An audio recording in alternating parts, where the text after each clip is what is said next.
Welcome in, guys, ladies, everybody. This is week 16, fantasy football playoffs, semifinals for most people, maybe, championship if depending on what league you're in. But welcome into another edition of the Sunday Social. With me, as always, to right, my right, your left, Dylan Clemons. How's it going? It's going well, man. Excited to be here like always, man. I appreciate you being here as always, and Oh, as you hear, Alan, how you doing, man? I'm only laughing because I'm like, he's a Bears fan. He doesn't mean that. Every week is Great. 100%. and you're wearing the Packers jersey. I'm sure it's making him even more miserable. It's bad time over. Real quick though, can I ask y'all a question? Why do the Packers hate the Bears so much? As much as they beat the Bears, why all the Packers? I'll never play for the Bears. I've been asked this question before, and I think this is the honest truth. It's just because of all the hatred the Bears have towards the Packers. That's literally all it is. Because, I get it. I understand it with the Bears and what they've gone through. At this point, they can't find a reason to root to win, so they just root for the Packers to lose so No, much. all right. That And I makes think sense. that's the reason why the Packers, just give back that same hatred. That makes sense then. That's fine. I got some teams I hate like that too.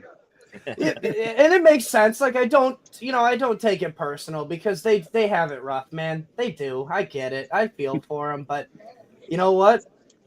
Until you beat us, that's how it's gonna be. Hey, I think I had it rough last week, man. I think I only had one win last week. It was Ooh. awful. It was Hopefully, but it could be a bounce back week. yeah, for sure. And that happens. On my show, I tell people all the time, like you're never gonna win them all, And if you're doing spread betting in the NFL, you're definitely gonna have weeks where you go 0 for 5 or 1 for 4.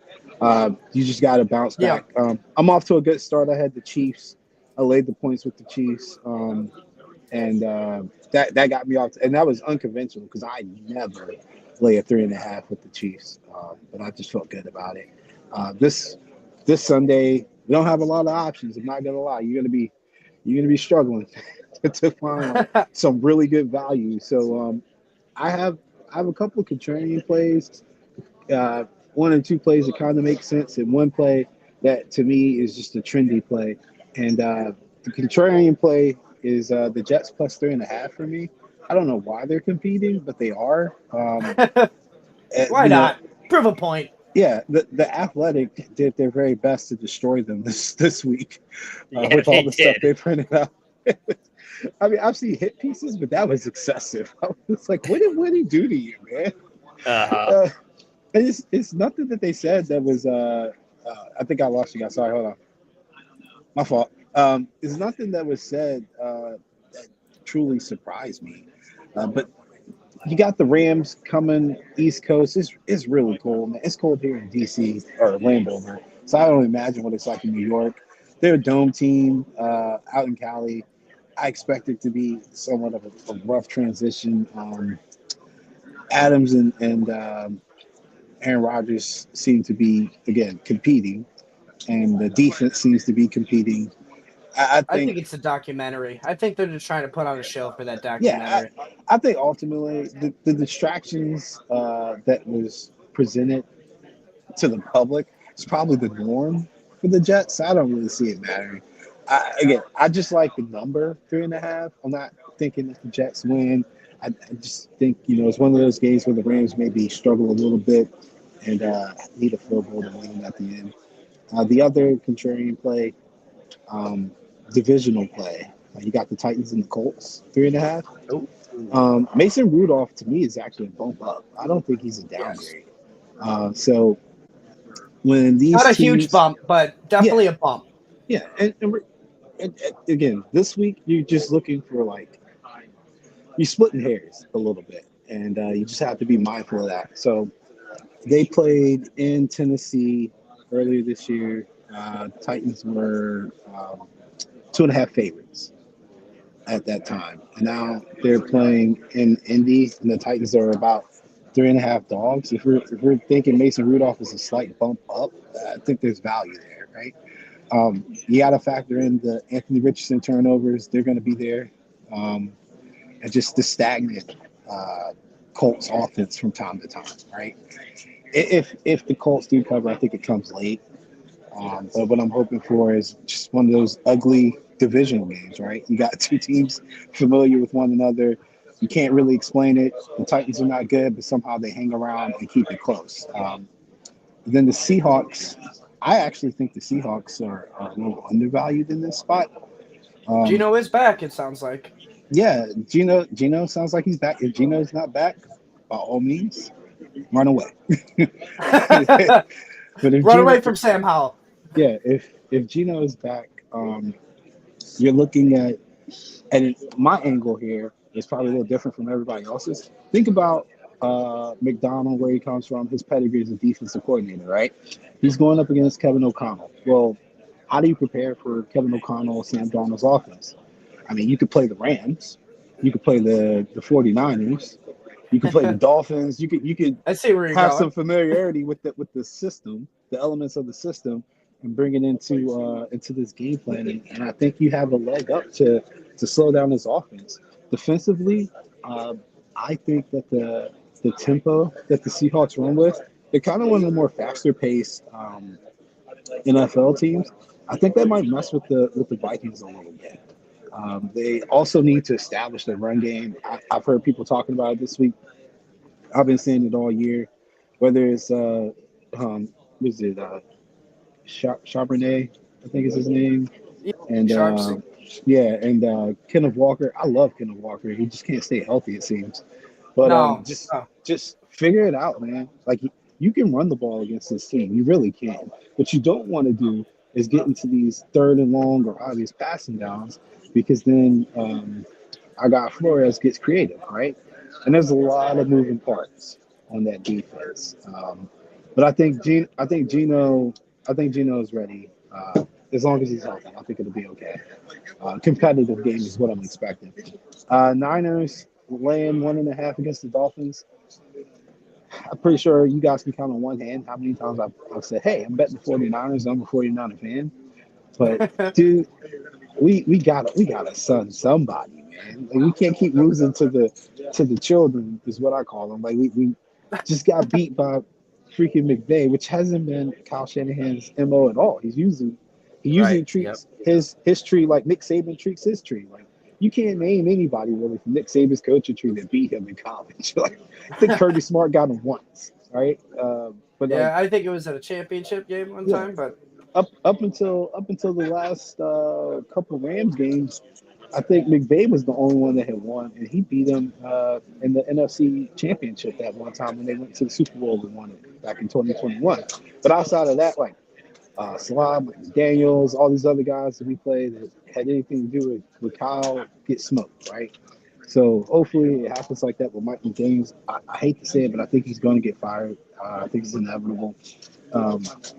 They shouldn't have what it takes on defense to slow down the Niners offense, and then vice versa. I think the Niners know the game for out. Honestly, I think it's out already. Just cover the middle of the field, take away the first read coming across the middle of the field, and then two is kind of like, what do I do? What do I do? So I expect a good showing from the Niners today. And then lastly, again, the trendy play. How can you avoid playing the Tampa Bay Buccaneers today? I don't know. I've tried. I have a personal theory about teams that get hot in the December swing and just ride the wave. If you look at the Bucs, they've covered, I think, 4 of the last 5. I'm not gonna lie, I didn't see them beating the Chargers like they did. I understand the Raiders. Yeah, I understand the Raiders, but that Chargers showing look really good. Evans is healthy. I'm sure Diggs is out. Diggs is out for the rest of the year, right? So yes, and it doesn't look right for Tank Dell either. What's the answer, man? I mean, I love Michael Parsons, don't get me wrong, but the Buccaneers also have an offensive line. It's not like they got a bunch of nobodies. Them dudes can block. So I feel like he's going to get washed. And nobody in the league has figured out a way to truly cover Mike Evans his entire career. And so I don't think Zimmer's going to find the answer in this. No. He's on his path to his 11th straight 1,000-yard receiving season. Now, with that being said, because of how confident I think everybody is. I think it's getting 80% of the public's bets, and I think it's getting like 80% of the actual money. You can never be too sure. So if it goes up to like 5.5, 6, something crazy like that, don't play that. Right at 4 is fine. I think 4 is fair. So those are my 5. It'd be nice to go 5-0 after going 1-4 last week, but we'll see. I actually I'm in a super contest. I just haven't had the Positivity time. is how you get there, Alan. Oh, positivity or my dry sarcasm. Either works. Either way. Yeah, I was gonna say I'm only like 4 games out, and they keep talking trash to me, but I don't think they understand like how much of a swing you can have in the last 3 weeks, right? So yeah, no doubt. I am. We're close to the Christmas holiday. These guys are human. There's some guys that are playing on in the middle of the week, and there's some guys who are just already at home with their families for their extended break. Keep that in mind too when you're placing these bets, right? And always be ready to hedge. That's a good point. So that's all I got. Hey, that's a good amount, and I know Dylan is just salivating, waiting for this show to end so he can get across the border. I'm hopping all over that Bucks game today, no doubt in my mind. So maybe that means the faded Allen. Maybe that means the jump off. Maybe it means to jump off it. we're gonna get this one right. This is the one. I like it. Again, positivity. That's how you get there in a bounce back week. Alan, thank you as always for joining us and giving just an insight into your beautiful brain about this betting world. Tell everybody where they can find you at and what you got going on before you head out. You can find me at ESPN Richmond. We're on an extended break for Christmas, but I will be doing the Raisin Hill post game show, I believe, after this game. Just again, Discord, text, email, direct messages. I'm at the Commanders game, so I'll be around. Yeah, and if you guys want access to him on the Discord, just get in on the memberships, fantasy6pack.net/plans, and you can have access to Alan right now. Where are you at right now, Alan? Northwest Stadium. All right, you can have access to Alan right now in the Northwest Stadium. Appreciate you, Alan. You have a great day. Good luck. All right, man. Take care. Take care. See ya. All right, now I love his insight, man. He's a great dude. I know. I know. He's that guy. He's a smart man. He's a very intelligent individual. So we appreciate all of your patience, guys. It is now time. We're going to get right into your start sit questions, and we got to get our third party in here because me and Dylan do not agree very often. So we need a third party to, mediate us. How's it going, JJ? It's going good, boys. How are you guys doing? You guys ready to get into some championships this morning? Absolutely. I'm trying to. I'm ready for my one, man. And what? Yeah, I'm ready for my one. It wasn't a great year, so I'm ready to lock into my one team. I know the matchup I'm going against. Only up from here. Yeah, the one game could make up for all the other and that is the tough thing here, guys, is you play 10, 12, 16, however, big leagues, only one person can win every year. So it's hard. Very slim hard pickings. to win. Man. It is hard. So don't be upset. Don't quit after a good year falling in it, right before the championship game. Everybody goes through these ups and downs, but stick with the process, and we're gonna help you here this week with that process to potentially get you in that game. So, Dylan, can you lead it off with the questions here, please? Absolutely, man. We got from Nathan, Patrick Taylor or Kenneth Walker halfway PPR. We'll know if Walker's active probably here in a half hour or so, right? Assuming he's active, I got to go Walker. I can't put a name like Patrick Taylor in my lineup over Kenneth Walker. Like, if Walker goes off my bench and I lose, I don't think I'd ever forgive myself for one of those. Yeah, it is one of those ones where I'm scared of the matchup because you cannot run against the Vikings. But, I mean, we said that earlier in the year against the Lions, and Kenneth Walker rattled off 3 touchdowns. So it is still, if Kenneth Walker if he's healthy, you're starting Kenneth Walker. I mean, for the most part, when he played, he's helped get you here. So if he's healthy again, I think he can get you to the championship. Patrick Taylor's a nice ad. Maybe it's, something for next week potentially, but Kenneth Walker when healthy, you got to start. Yeah, I'll go ahead right with that with you. Next one here we got from Marshall. Brenton Strange or Hunter Henry? I'm gonna keep riding Brenton Strange, to be honest with you. You were riding him last week? Yeah. The targets are he's getting peppered with them, man. It's him and BTJ I mean, is the target share. He's in there for Ingram right now. I mean, there's really not a lot of competition there. Right. So I don't know how you really go off of him. I know Henry's been good most of the year too, but yeah, give me Stranger. One week over double. Evan Ingram was it's because Evan Ingram's out, man. He just slid right into that role, Mike. And we know Evan Ingram's role in that offense, though, right? It's not just because Evan Ingram's a uber super talented player. It's because Doug Peterson loves to feature the tight end. I understand that, but this is not the first time Evan Ingram has been injured, and that was earlier in the year when Brenton Strange did take over for him. He's fine, highest right? amount of targets he saw was 6. Well, you can't just. He's fine, right? Yeah, it's. I'm looking at standard. Let me get PPR here. 9.5. 9.5.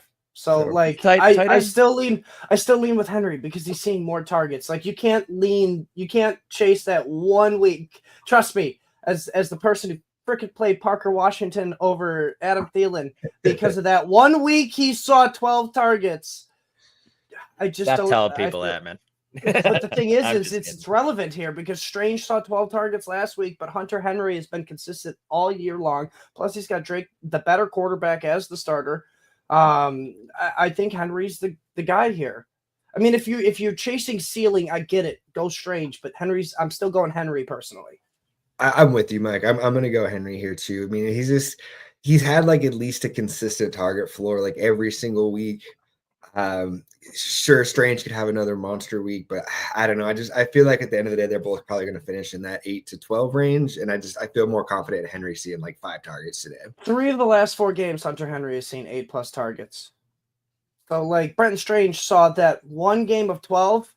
3 previous games had a total of 4 targets.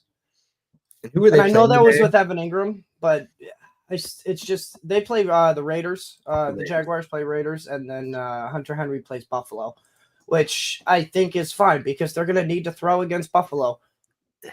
There are just some awful games on the slate today, guys. Like you just said, Jaguars, Raiders. You got awesome slate. Yeah, it was. You got Giants, Falcons. The best games were yesterday. The best matchups, it feels like. Yeah, honestly, great games. Yeah. Last week was some really good matchups, then this week, like you said, is this week the best game? The Eagles, Commanders. Is that the best game today? Probably. 49ers, Dolphins is okay, but what's the Sunday night game? The two is the Buccaneers, Cowboys, and sorry, JJ, that one might be a good game. That game just entertaining wise. Even like tomorrow, New Orleans, Green Bay. I think that's gonna be a bit of a blowout. Yeah, I think it's basically like San Fran, Miami, and then Philadelphia, Washington. The rest of the day, it's a red zone day. Yeah, no doubt. It's a red zone day. I like that. No doubt. Next question here from Marshall. Got another one. Kenneth Walker or Adam Thielen at the flex?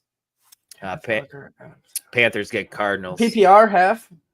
Do we know on this one? Does it say? We do not. Man, because if it's PPR, I think I lead Thielen because last week was a little bit of an anomaly from what we've been seeing. He was seeing double-digit targets. If it wasn't double, it was 9 targets. Kenneth Walker is the safer play because he's going to see more touches. But like I said, PPR, it's Thielen. Half PPR, it's Kenneth Walker for me. I think I'm good with that. I think that either one's going to be a pretty solid play. I mean, do you worry at all about them kind of like easing him back in since Sharp has been playing so well when he's been getting the touches? So. I think you do have to worry about that a little bit for sure. That's kind of that's like the only real reservation with Walker is just like Sharps did look pretty good and like I was gonna say featured, so they may not be rushed to like come. How do you put Pandora back in the box, man? Why would you not just keep it a 50-50 split? Or why would you go ahead, Mike? I just see it. I see personally Kenneth Walker is a better pass catching running back, and that's where you're going to make your hay in this matchup against the Vikings. Yeah. I think it's close. It's a close one. I lean Walker slightly, but it is close. If your gut says Thielen, I say trust your gut on that one. It's close enough. Yeah, it's just if it's PPR, it's Thielen. I think Thielen's floor is higher in this one. I know he struggled a little bit last week, but he's going to see targets this week against the Cardinals, like 7 or 8, and he's usually pretty efficient with it. So if he catches a touchdown, you hit right there. So yeah, I'm good with either guy, kind of like what JJ said, but I think it's slightly into Thielen for me as well. Malcolm, good to see you back, man. Need one wide receiver and a flex. Jalen McMillan, Calvin Ridley, Kendre Miller, Josh Downs, Jameson Williams. I'm gonna sit Downs in this one. Let's just get him out of the way. I mean, yes, he can have a good game with Richardson, but no. Go ahead, Dylan. Can we touch on like a bigger thing here, a bigger conversation? How do we feel about the Lions offense in the weather in Chicago today? You know, Jared Goff, this is only like his second outdoor game. He's missing Montgomery. Are we downgrading the Lions offense a little bit with it being outdoors? Out there? It's not nice, JJ, out here, if I'm being honest with you. I'm like, we're an hour and a half away. It's not going to be Chicago. Like a 50-degree sunny day like I'm going to have here on the West Coast. No. I trust Dan Campbell's going to get his team ready. Yeah, I'm for sure starting JMO here. Like he's for sure locked in. Okay. Really? Yeah. I mean, I think Ridley with Mason Rudolph is the lock for me. He's my other one. I think I go Ridley and JMO. Last time when we played the Colts, he had 8 targets, didn't catch a single one of them because Will Levis was throwing him the ball. So I think your wide receiver lock is Ridley, in my opinion. And Kendre Miller's just so much uncertainty. I know he's going to get coming out, but I can't start him this week. There's no way.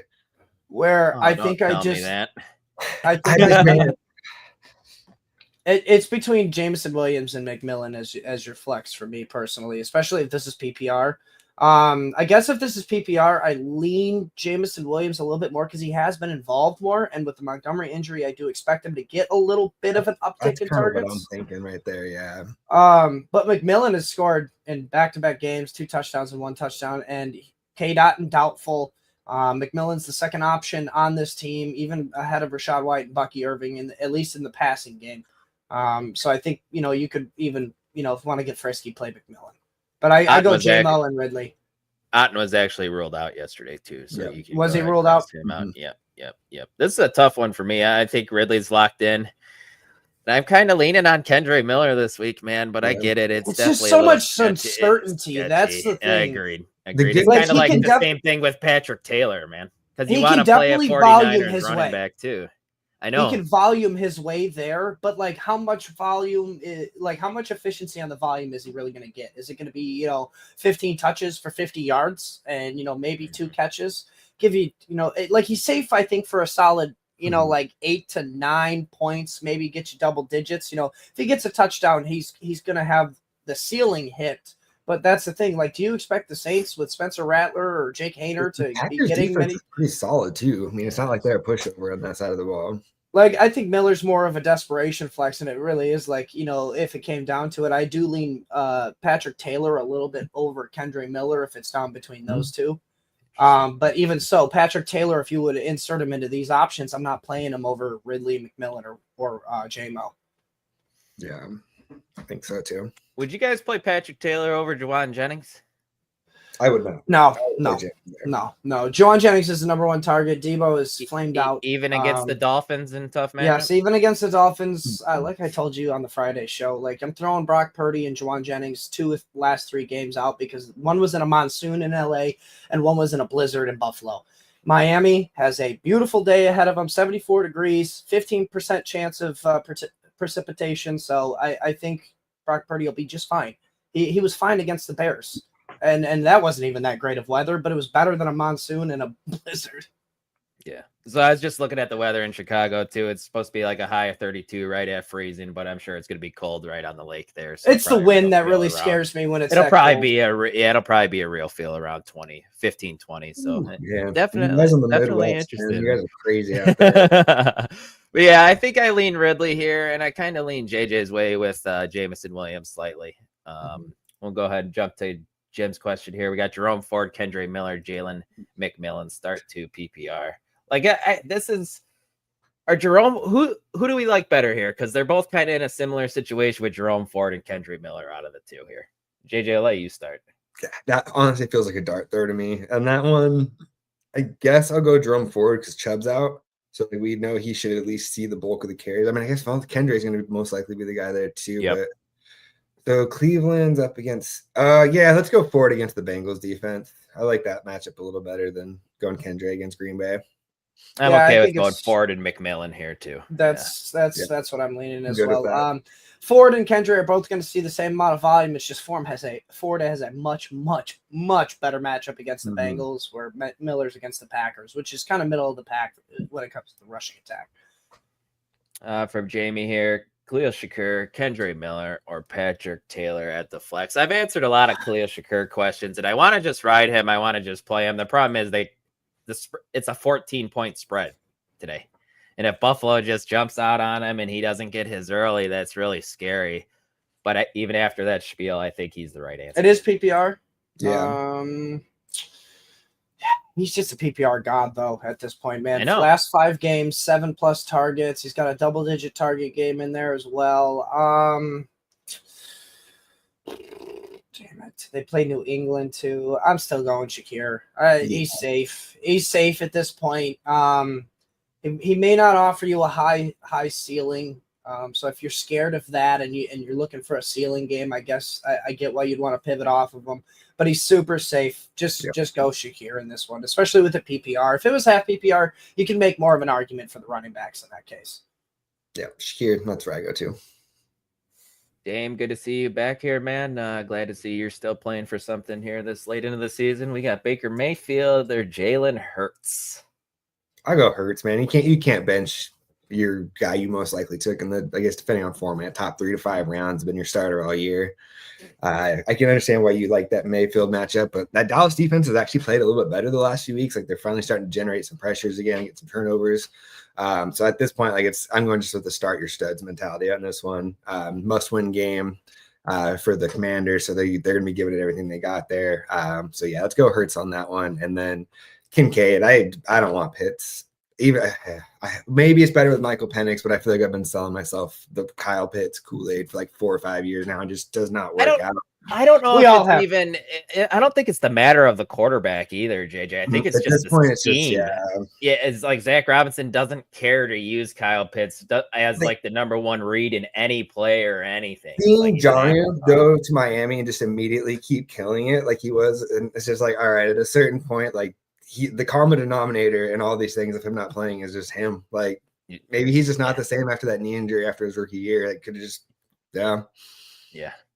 I get the allure with Pitts again because the new quarterback, but I still can't do it. Kincaid, take your 4 for 40 for 8 points and just run with that because Pitts could give you 0. What do you got, LaPlant? Any pushback there? It's Hurts for me. I'm pretty sure Ike was the one who said Pittsburgh hadn't allowed a QB1 finish all year. Hurts was the first one to do that, so I consider that as riding him hot right now. I know Baker is just as hot, but Hurts can get you 3 rushing touchdowns and 2 passing potentially. So just give me Hurts, and then I cannot start Pitts. I'm sorry. It's Kincaid. I know Kincaid hasn't been great either, but it's still Kincaid. He's seen at least 4 receptions in the last 5 games, I think Eric Moody on Joe's show said. So that's just consistent volume. Kyle Pitts can give you a donut. That's what I'm afraid of. Yep. And then we got another one here from Dame, a defensive question. We got Vikings or Eagles, D? Well, I mean, Seattle gets Geno back, so that's definitely a downgrade for Vikings defense. But you get Daniels with the Eagles. I think it's still the Vikings just because the blitz pressure that they bring, and that offensive line in Seattle's not great either. Geno's, even if he's back, he's a little bit banged. I mean, is there a better option on the waiver wire? I'm still just gonna ride the Vikings, man. If you don't want to drop anybody on the waiver wire, I'll give a slight edge to the Vikings just because Jaden Daniels can produce more points than Geno Smith and the Seahawks. So, and it's harder to get sacks on Jaden Daniels, 100%. Geno is definitely, you can get 3-4 sacks on. So I lean Vikings. JJ? Sorry, I was just looking up the first Eagles Commanders game, seeing what happened there. You need some glasses or something? You're getting a little close to the screen. Yeah, I mean, my glasses are out there in the living room. So, that is funny. I was just like, He's pulling a JMO. He needs LASIK. Yeah, I might, man. Let's go with that's hilarious. I didn't even put together my webcam was right there. I was let's go Eagles. He's trying to read nose, man. Out of the next. Next one here from Jamie. We got Drake London and Terry McLaurin. I'm gonna roll with London here still. Terry, bad game against the Eagles defense the last game. Mitchell shut him down. I see the same thing maybe happening again today. I get it, man. McLaurin's got a nice touchdown floor. They use him in the red zone, but I'm still gonna go London. I can't. I gotta lean McLaurin on this one, Jamie. I know there's fear with the Quinyon Mitchell matchup with McLaurin. He can easily be bailed out by 2 touchdowns, even if it is a bad matchup. We've seen it before in the past, where Drake London does have a little bit of uncertainty with the rookie QB. I still think London is the number 1 option in the passing game there, but it is uncertainty with a rookie QB. Rookie QBs don't usually offer a high ceiling by getting touchdowns right away in their starts. Now, Penix is an unusual rookie because he is older and he has the games, but I still do worry because it is his first official start. The ceiling is limited where McLaurin, I can't set him. He's got last 3 games, 20-plus points in PPR formats. Even in a bad matchup, you can't set that. Yeah, I feel like this first game with Penix should be a plus matchup against the Giants. I think that they're going to hopefully lean heavy on Bijan and Algier and just kind of let Penix kind of manage the game and take a few shots here and then just kind of hopefully let him kind of ease in and lean heavy on that run game. So I kind of feel like I'm going Terry here on this one. He did get completely blanketed last time, but he's good enough. I don't think that's going to happen again. I think that he's going to be kind of one of those, I take that personal and he's going to come out and put up a decent game today. I think he's taking it personal all year because he's like, yes, finally I have a competent QB that I can shine. Because McLaurin is having a career year under McLaurin. Yeah. Oh yeah, he's playing great this year. And so I do think that no shade on Quinyon Mitchell, but I don't see him getting completely blanketed and shut down like that.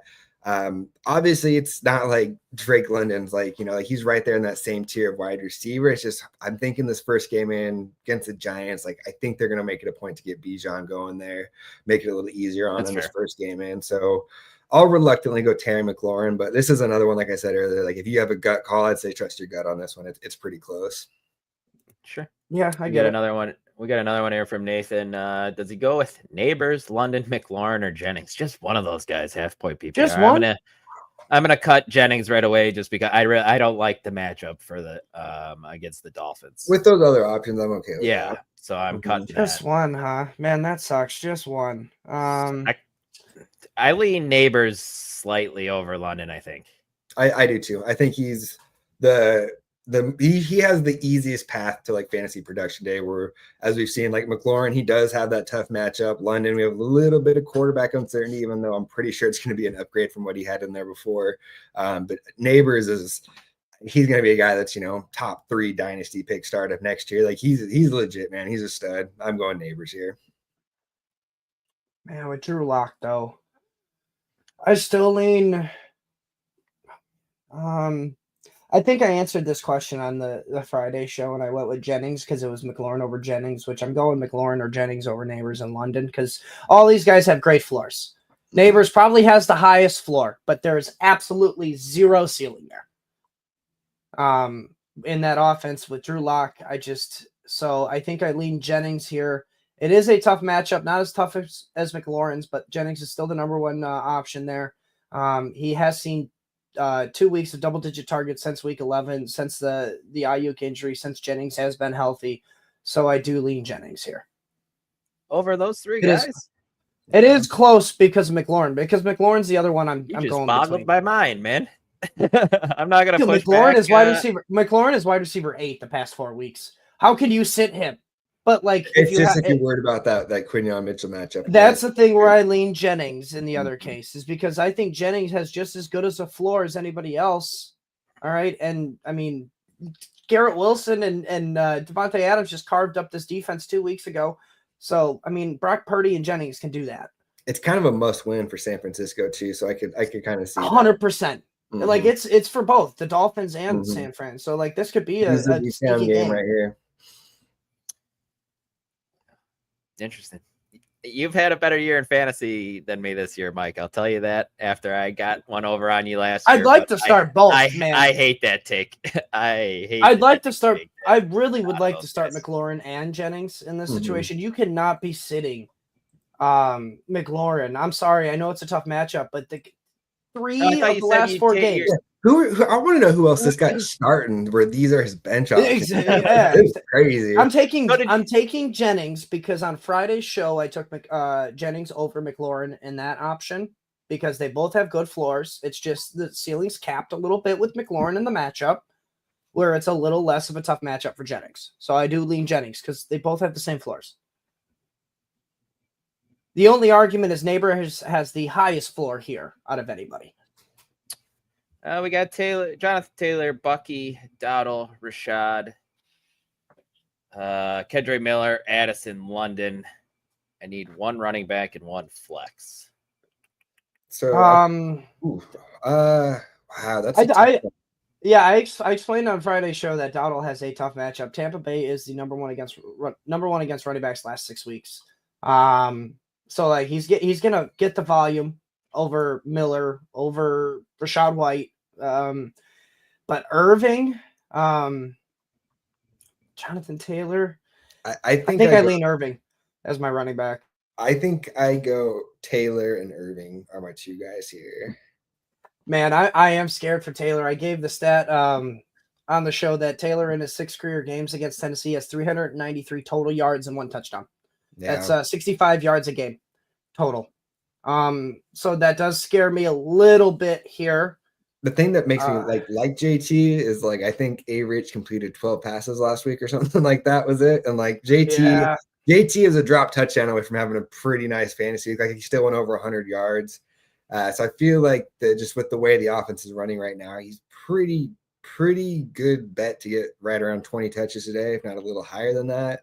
And then, like I said, I can mention earlier, the Dallas defense has been playing better, but I still want to get Bucky in there. It sounds like he's fully healthy and ready to go. So I can't sit him the way he's been playing. I think Bucky's the answer there at the running back spot. I believe that is my answer as well as Bucky Irving. And I'm sorry, I get playing the appeal with Taylor. He is safer, but I can't sit Jordan Addison. He's my flex. Yeah, that's my lean too. I'm going to play Jordan Addison as well, even over London. I like London. I'm fine with that. I have no issues with that one. He would have been my 3rd option. Yeah. And I get Taylor, but Taylor's been, and he has a drop touchdown away, but it still happened. It did. It was one of those where it was very heartbreaking for one of my fans. And he's a veteran too, man. Why is he's a veteran doing that? It's like you see rookies normally they haven't scored a touchdown yet in their career doing that.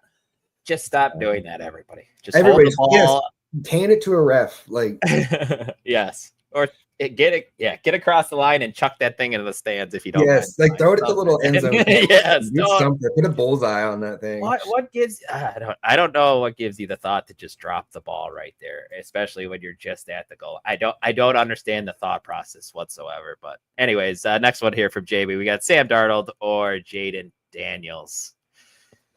It's Jay Daniels for me still, but I have no problem with Sam Darnold over him, if I'm being honest with you, because of Daniels' matchup.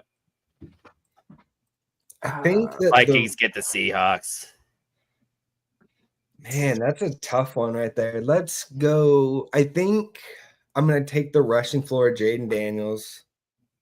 That being said, though, like I started Sam Darnold over Patrick Mahomes in the league this week, so like I'm all aboard the Sammy D train as well. Here, so. Mahomes had a decent week too. I know, man. If I could go back now, I think I would have subbed him in because I have him, Lamar, and Sam Darnold in the same league, and so I went Darnold, Lamar, and like I wish I would have just took the other 25 from Mahomes and called it a day now. But these are 2 really tough options because the last 4 weeks, Daniels is QB3, Darnold is QB6. You got to take the rushing floor even in the tough matchup, right? I don't know if I take it because Sam Darnold has given you some kind of a rushing last floor. Week he's been borderline elite, like outside of last week. Where I think these guys both have the same floor, so I guess I'd lean as the tiebreaker or the matchup because the Eagles are a tougher matchup. For sure. To where if there's going to be a ceiling game for Daniels, he'll need 2 rushing touchdowns and probably 2 passing touchdowns. Where I think Sam Darnold can reach 300 yards and 3 touchdowns a little bit easier against the Seahawks, which I think he'll probably give you thing is I think you need less for that to happen for Sam Darnold to get that, where you need more for Jaden Daniels, because Brian Robinson and Austin Eckler are being used in the red zone. I don't have I don't have a problem. Flip it. I mean, I'll quote Joe. Flip a coin. But I lean Sam Darnold in that one. You got Brandon Aubrey, Tyler Bass, or Brandon McManus. Give me Aubrey still. Yeah, the only one that's a person in this list. Not much analysis here for me. It's Aubrey kicked ball far. Boom. That's the analysis. I think McManus is interesting just because he's Monday night, and it's kind of like if you like the Monday night kickers to kind of help you. Okay. I can see it. Give you something to root for, but I still lean Aubrey. McMillan or Dowdle? Oof, Jamie. I get Dowdle here. I do too. Yeah. I lean Dowdle, and I personally play Dowdle, but if you are looking for ceiling, it is McMillan. It is, if you want the ceiling, you go McMillan, but I'm personally going Dowdle because I don't have any other context. I need to drop one of the following: Braylon Allen, he has Hall. Don't drop Breece Hall, please.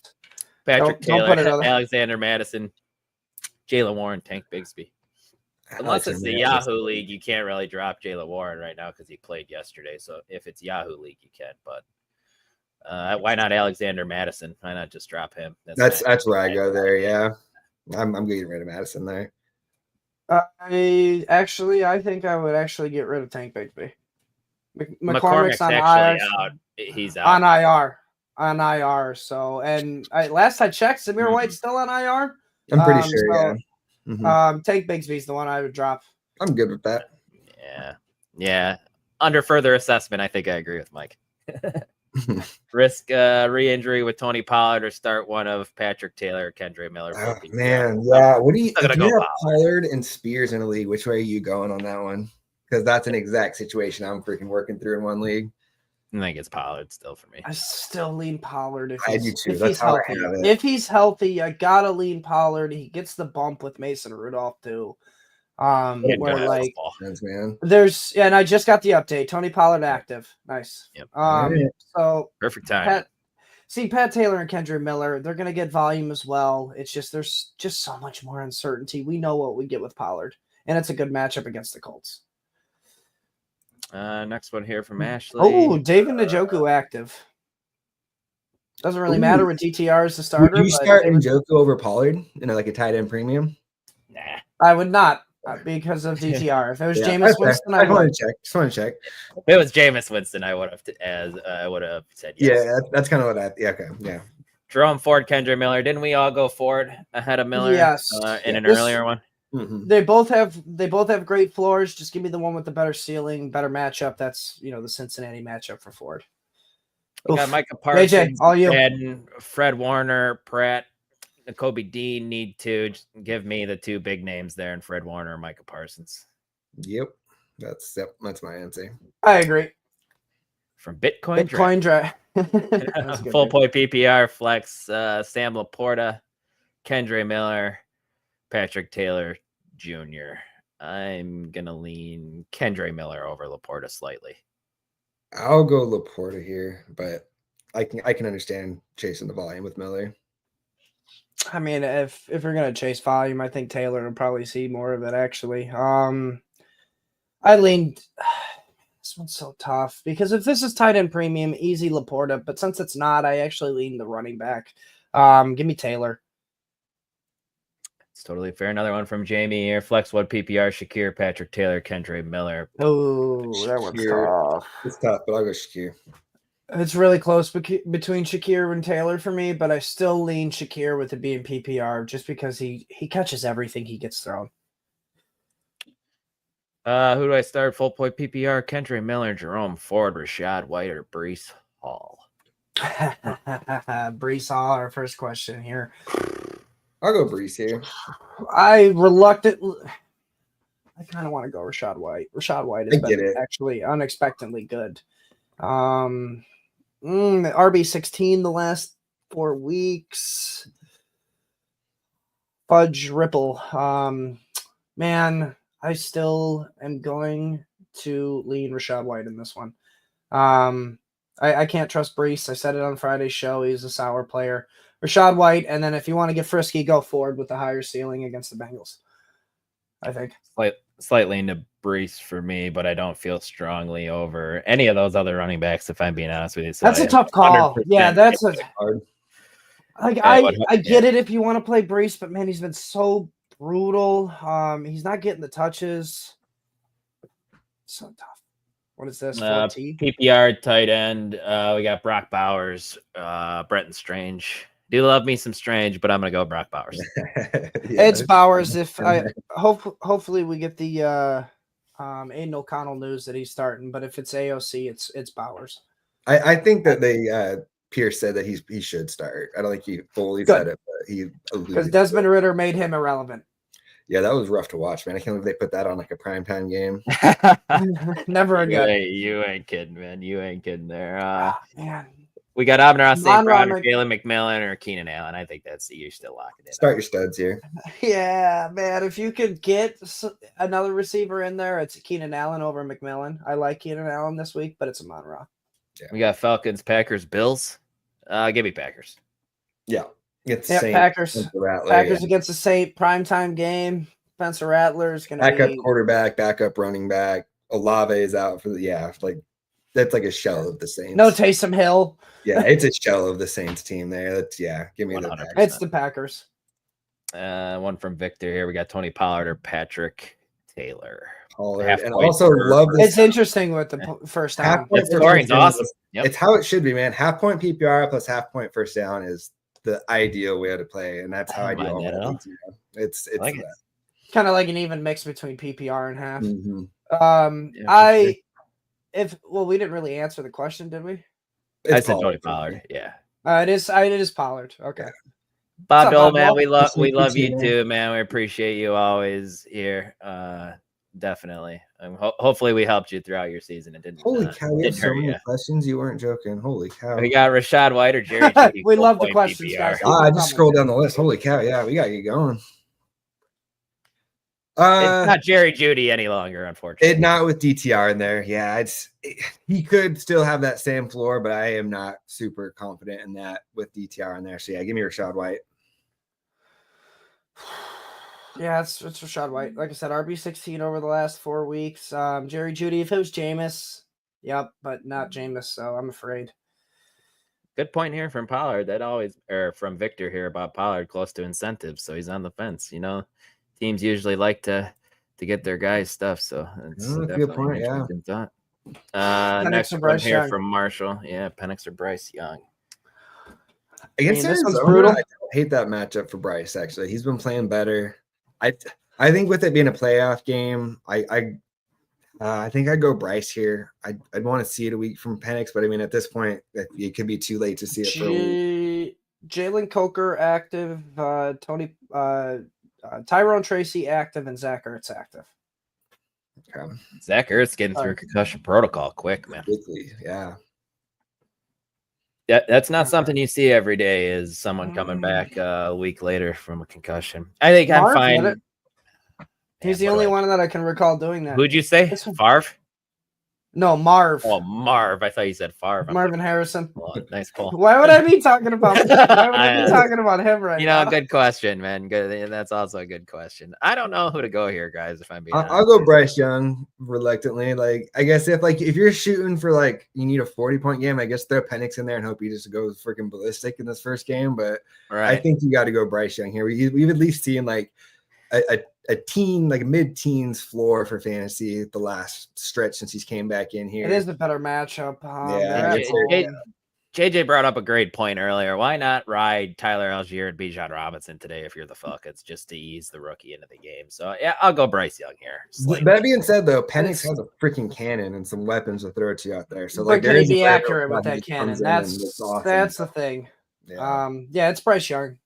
Yep. We gonna go Bucky Irving or Aaron Jones? I'll go Aaron Jones here. That's my guy. He's been so good. just all year long. He's been consistent, strong floor and a high ceiling in a lot of the weeks there. So I'll go Jones, but I'm trying to get Bucky in my lineup there too, ideally. Well, it's tough. I try to get both of them in there, but I do give a slight lean to Bucky.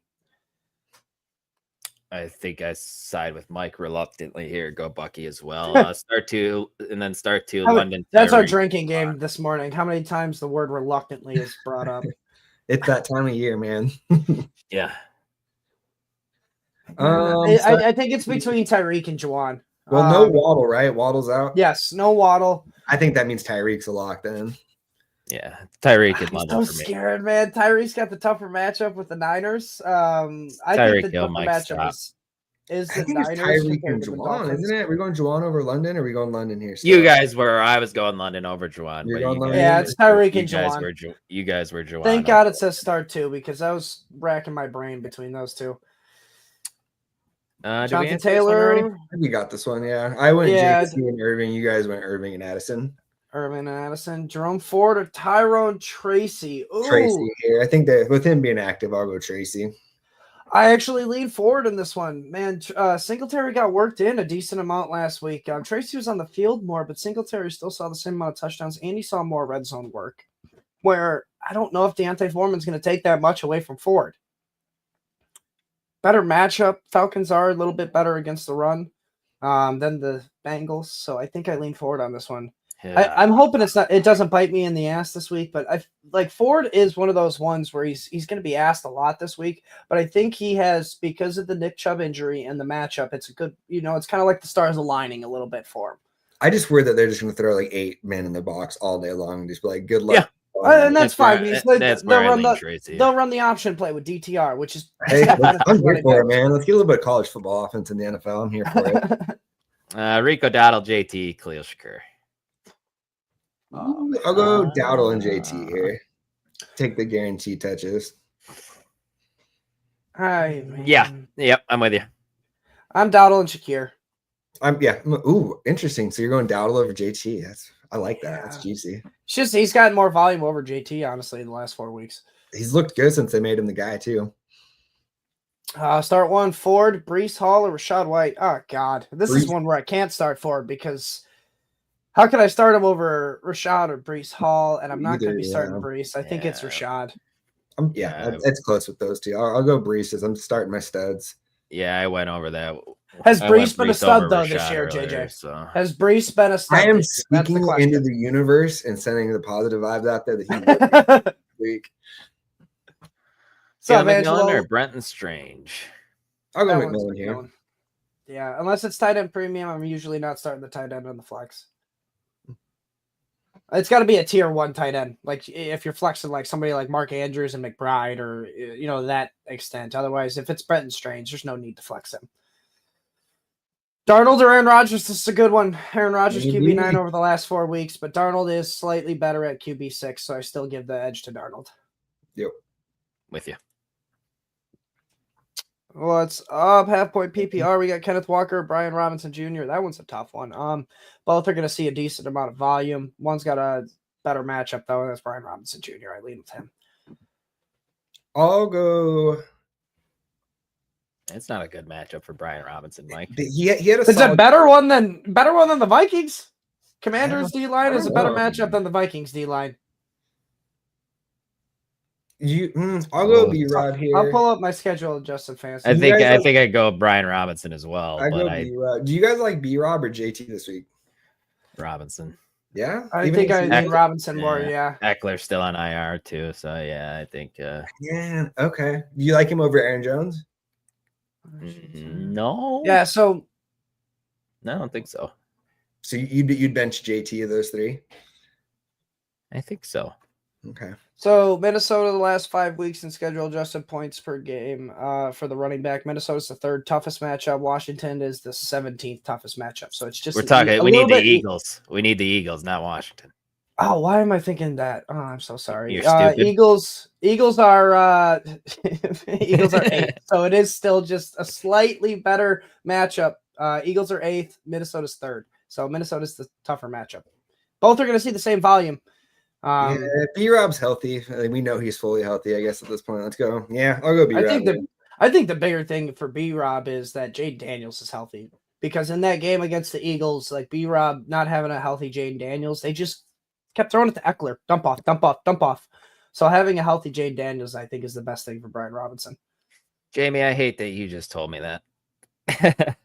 That it's going to be Slay and McLaurin, not I mean, I like that a lot better Mitchell than Quinion Mitchell. I do too. I do too. That's why I said I hate it, because I've been telling people to sit McLaurin, which I'm still going to lean that way for a lot of it. But anyways, from Andrew here, Kendrick Miller, Rashad White. I'm going slightly lean to White. Yeah, I go to White here on this one. Yeah, I'm also all right with that. See, this is I kind of agree with him, especially when you got a guy like Bijan there. Yeah, like, I think they're going to go heavy on the run game. It's scary. Like, that's why I do give that slight edge to Bryce Young over Penix. Scary Terry, Juwan Jennings, Keenan, Allen, Calvin, Ridley, and we got to pick 2 of these. All right, this is tough. I could go Terry here. I'm going to go Ridley and Terry. I go Terry and Jennings. I'm with you, Mike. I think I go Terry and Jennings here. Both tough matchups, but I think just both have higher floors. Hopefully I'm wrong for all the Jennings owners, but you guys are all like, you must have Juwan Jennings as like a top 8 wide. You probably have to have him as a top 8 wide receiver at this point.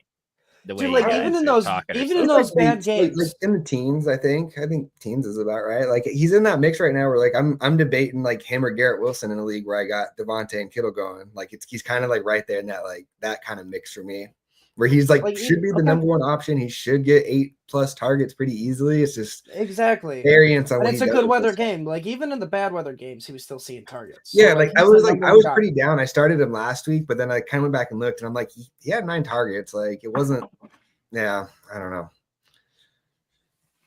All right, if you had to pick one, half-point PPR, Brian Robinson, Patrick Taylor, DeAndre Swift, and I think it's Brian Robinson. Yep. Yeah, I think that's the right answer. Got to pull this comment up. Eddie, appreciate you as always. Of course, you got to pull it up. Full point PPR, we got Bucky or Aaron Jones.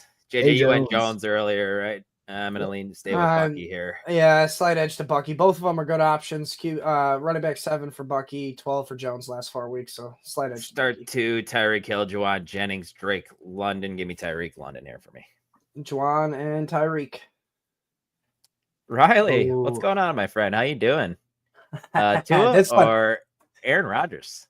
I'll go first. It's Rodgers for me. I do not want to start Tua after the dud last week. He gets an even tougher matchup against the Niners. Niners last 5 games, schedule adjusted points per game, 3rd toughest matchup for QBs. So I will take Rodgers in a better matchup. And like I said, QB 9 over the last 4. So he's giving you a solid floor. Yeah, I think I'm with you. I'm all right with that. Rodgers over Tua. I mean, think about it. Rodgers has Devontae Adams and Garrett Wilson as wide receiver 1s this year. It's kind of nuts. Yeah. All right. I'm fine with that. I don't know. I feel like I have a gut call to it, but I have like no good facts or stats to back it up. It's just pure gut call. I don't want to go deep into this because we're kind of crunched on time here with 15 minutes left of the show. But JJ, you're the dynasty guy. You're the guy here who watched a lot of film, I'm sure, on Penix coming in. What do you think Penix gives this Falcons offense? Just like 30 seconds that Kirk Cousins. I mean, he's got a cannon, like assuming the accuracy translate, he's going to be able to push the ball downfield. It's weird. Like I saw like some account tweet out that like, oh, are they the best rushing duo? Like he's not going to be a runner. Like he ran a very fast 40-yard dash going completely straight, but he's not going to be adding a huge rushing floor. Like he's a guy that's going to sit in the pocket and pick teams apart there. And so, yes, I do think he's going to be an upgrade, but mostly just because Kirk did not look great outside of like that 1 week. He had like a 5-touchdown game. Like he was very mid. So I think that at worst it's a lateral move, and most likely it's an upgrade with the upside. Just the live arm that dude has with those weapons. We saw what he did with 3 weapons at Washington. Very similar setup here with what he has there. Fair enough. We got Jamison Williams against the Bears or Darnell Mooney against the Giants. It leads us right into this. Give me J-Mo. Yeah, give me J-Mo on this one. Darnell Mooney was good with Kirk Cousins, and because Kirk Cousins couldn't throw the ball downfield, Darnell Mooney would just sit in the zone. So it is J-Mo. Yeah, I'm with you there. Hell yeah, playoffs, Dylan. Playoffs. 3 different leagues, 3 separate questions. All right, first question. We got one running back, 1 flex. We got Amir Abdullah, Alexander Madison, Tajay Spears, Adunze, and Strange. All right, I think we could throw out Spears because Tony Pollard is officially active, and he's not going to get majority of the workload there. I don't know. Are we sure we don't want to still start him over Abdullah Madison? I feel like it's a similar situation there, right? I think the thing though is Madison has actually been relevant throughout the year without, like I'm not really scared of Abdullah. I like between Abdullah and Madison, I like Madison more. And I think Madison is going to be the starting running back. Correct me if I'm wrong. Because of the Sincere McCormick injury and Samir White on IR. I mean, Tajay Spears isn't going to get 15 touches probably with Tony Pollard active. I get that, but volume rules over talent typically. So that's where I think I give the slight edge to Madison. But if you want to shoot for the ceiling, go with Dunze in a good matchup. I think he offers you a good ceiling. I think who is your Spears or Dunze here? That's where I was leaning. Who did you go, Mike? Did you go Madison and who else? I'll go Spears and Madison because I don't want to be starting Abdullah and Madison from the same backfield. But like I said, if you want to shoot for more upside, I'd be sitting Spears for Odunze. Yep. And then Hunter, go ahead. I think on this one, me and Mike went Henry earlier, and you went Strange, right? Yep. Just a safer play, more targets, one week of 12 plus targets for Strange. Don't chase that. And one running back, one tight end here. He's got Kenneth Walker, Jerome Ford, Zach Ertz, and Chigga Conquo. Walker. I really want to play. I know I really want to play Ford, but you can't sit him. You can't sit Kenneth Walker. I don't love either of these tight ends. I guess Ertz, if he's really past the concussion, I just worry he gets out there and gets like one hit and this is again. I'm a transparent person here, Dylan. I listen to the Fantasy Footballers, and Andy from the Fantasy Footballers loves Chigga Conquo this week. I know he gave some stats on their podcast, so I think I just give the slight edge because I do trust their input and their data collection over there. So I think I lean Chig over Zach Ertz. I'm fine with that. I don't love either, but I'm okay with that. I lean Ertz there. Jaden Reed or Darnell Mooney? Tough question here. I go Jaden Reed here. I want to see what it looks like with Penix. Jaden Reed at least still had 5 targets or 5 catches, and I think 3 design. This is the toughest question today for me, boys. This is the toughest question for me because Jaden Reed just gave you a dud, but so did Darnell Mooney. I'll give it to Jaden Reed, and it's not because of bias. It's more because Jaden Reed can get involved in the rushing game where Darnell Mooney's not. It's because Jaden Reed is good at football. So is Darnell Mooney, man.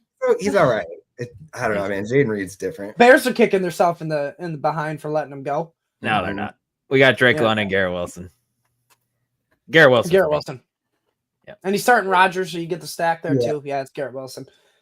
McMillan was another option, but it's still Garrett Wilson. Yeah. We answered this one for you, Jamie, already. We went we said we all answered really, but I like Jaden. Yeah. Unlimited questions though, so we'll answer it again. It's Sam Darnold for me. Full point PPR needs to flex one wide receiver, like Dylan said before we interrupted him. We got about 10 minutes left here, guys. So get your questions in. Kenneth Walker, Tyrone Tracy, Kendra Miller, Jerry Jeudy, Keon Coleman, and Deebo Samuel. Get Deebo out of there. I don't want any part of him. Yeah. I also don't want Jeudy today. I say I don't know. I love any of those. I almost think you go Deebo. Kenneth Walker, Tracy, Kendra Miller for me. I think no, you got to start a wide receiver in this. Yeah. I still go Jerry Jeudy over Keon Coleman. So it is Jeudy as the wide receiver. And then it's Walker and Tracy as my Deebo, Tracy, and Ken Walker slightly, but I don't have. How can you sincerely recommend anybody to start Deebo Samuel? Because it just didn't. Yeah, man, I don't love either of those. I think in this situation, I slightly lean Deebo just because of the 3, I am so much uncertainty with DTR there in Cleveland. Yeah, I would say if you have a gut call between Jerry, Jeudy, and Deebo, take it. I think I slightly lean Deebo. I'm gonna read you the last 5 weeks for Deebo. No, you're Samuel. not. We gotta roll. We know he's been bad. We know he's been bad. You don't need to do that. And how can you recommend sincerely to start him? That's all I'm getting. I mean, because Jerry Jeudy has Dorian Thompson-Robinson throwing in the football. Keon Coleman is the 3rd or 4th option in a Bills game that they're projected to be 14-point favorites in, man. And I don't think the goal is to get Keon Coleman the ball in the offense. So I'm I'm not. Actually, I'm gonna roll with. I'm changing my answer. I think I'm actually gonna go Keon Coleman here. All right, we got to move on because we got a let's go million Coleman. questions, guys. Okay, so horrible move by playing Cop. Yeah, horrible move by playing Hopkins yesterday. So now he has one spot for Keenan Allen, Jaden Reed, or Jamison Williams. Just a little bit more context. He messaged me off to the side. He also said he's starting DeAndre Swift in the same lineup. So does that push you guys away from having Keenan Allen and Swift both in the lineup? I don't want to start Swift if you can help it. He can't. No, he can't. The only other guy he's got is Craig Reynolds. I'm still going to lean Keenan Allen here. Slightly lean over Jaden Reed or JMO. Let's go Jaden Reed. I still lean Keenan Allen, even though he's starting Swift. Man, that sucks. But if you don't want to start two players from the Bears, I don't blame you. Start JMO. I just feel like I have no feel of like the Bears wide receivers, like how it's going to. Nobody does. Like, the Bears don't either. Yeah. I mean, it's been much better for Keenan Allen as of late. Since coordinator has definitely been up. Yeah. Yeah, for sure. Then we got Rashad White or Kendre Miller. Point per attempt as well. And point per target. Is that what this says? And PT? I think that's point per attempt. PPR and point per attempt. Oh, okay. Yeah, let's go Rashad. I still lean Rashad. Yeah. As well. And then Brenton Strange or Zach Ertz. Keep riding this one I'll lean Strange. Good luck, my boy. Yeah, this one is the one I'll go Strange on, Tyler. Rashad White, Kendre Miller. Rashad. Yeah, Rashad White. Oh, we literally just answered that, Dylan. Come on. Yeah, we did. Bucky or Aaron Jones? I got Aaron Jones slightly. I think I went start Bucky both of them, but it's Bucky. Try to get Aaron Jones in your lineup. Wolf be 100% with you today. The Illinois game's going right on the main screen over the Bears game today. That's for sure. We got Tyrone Tracy, McMillan, Mooney, Coker, Ty Johnson. It's Tracy for me, unless you're thinking Coker's following it up with the 100. No, I'd rather go McMillan over Coker. I don't hate McMillan. It's between Tracy and McMillan. Yeah. Give me a slightly to Tracy. Me personally, I'm going to go McMillan, but Tracy, if you look at the rankings projections, he's going to be the safer play because of his volume. But I think I like McMillan a little bit more this week, especially the we got PPR.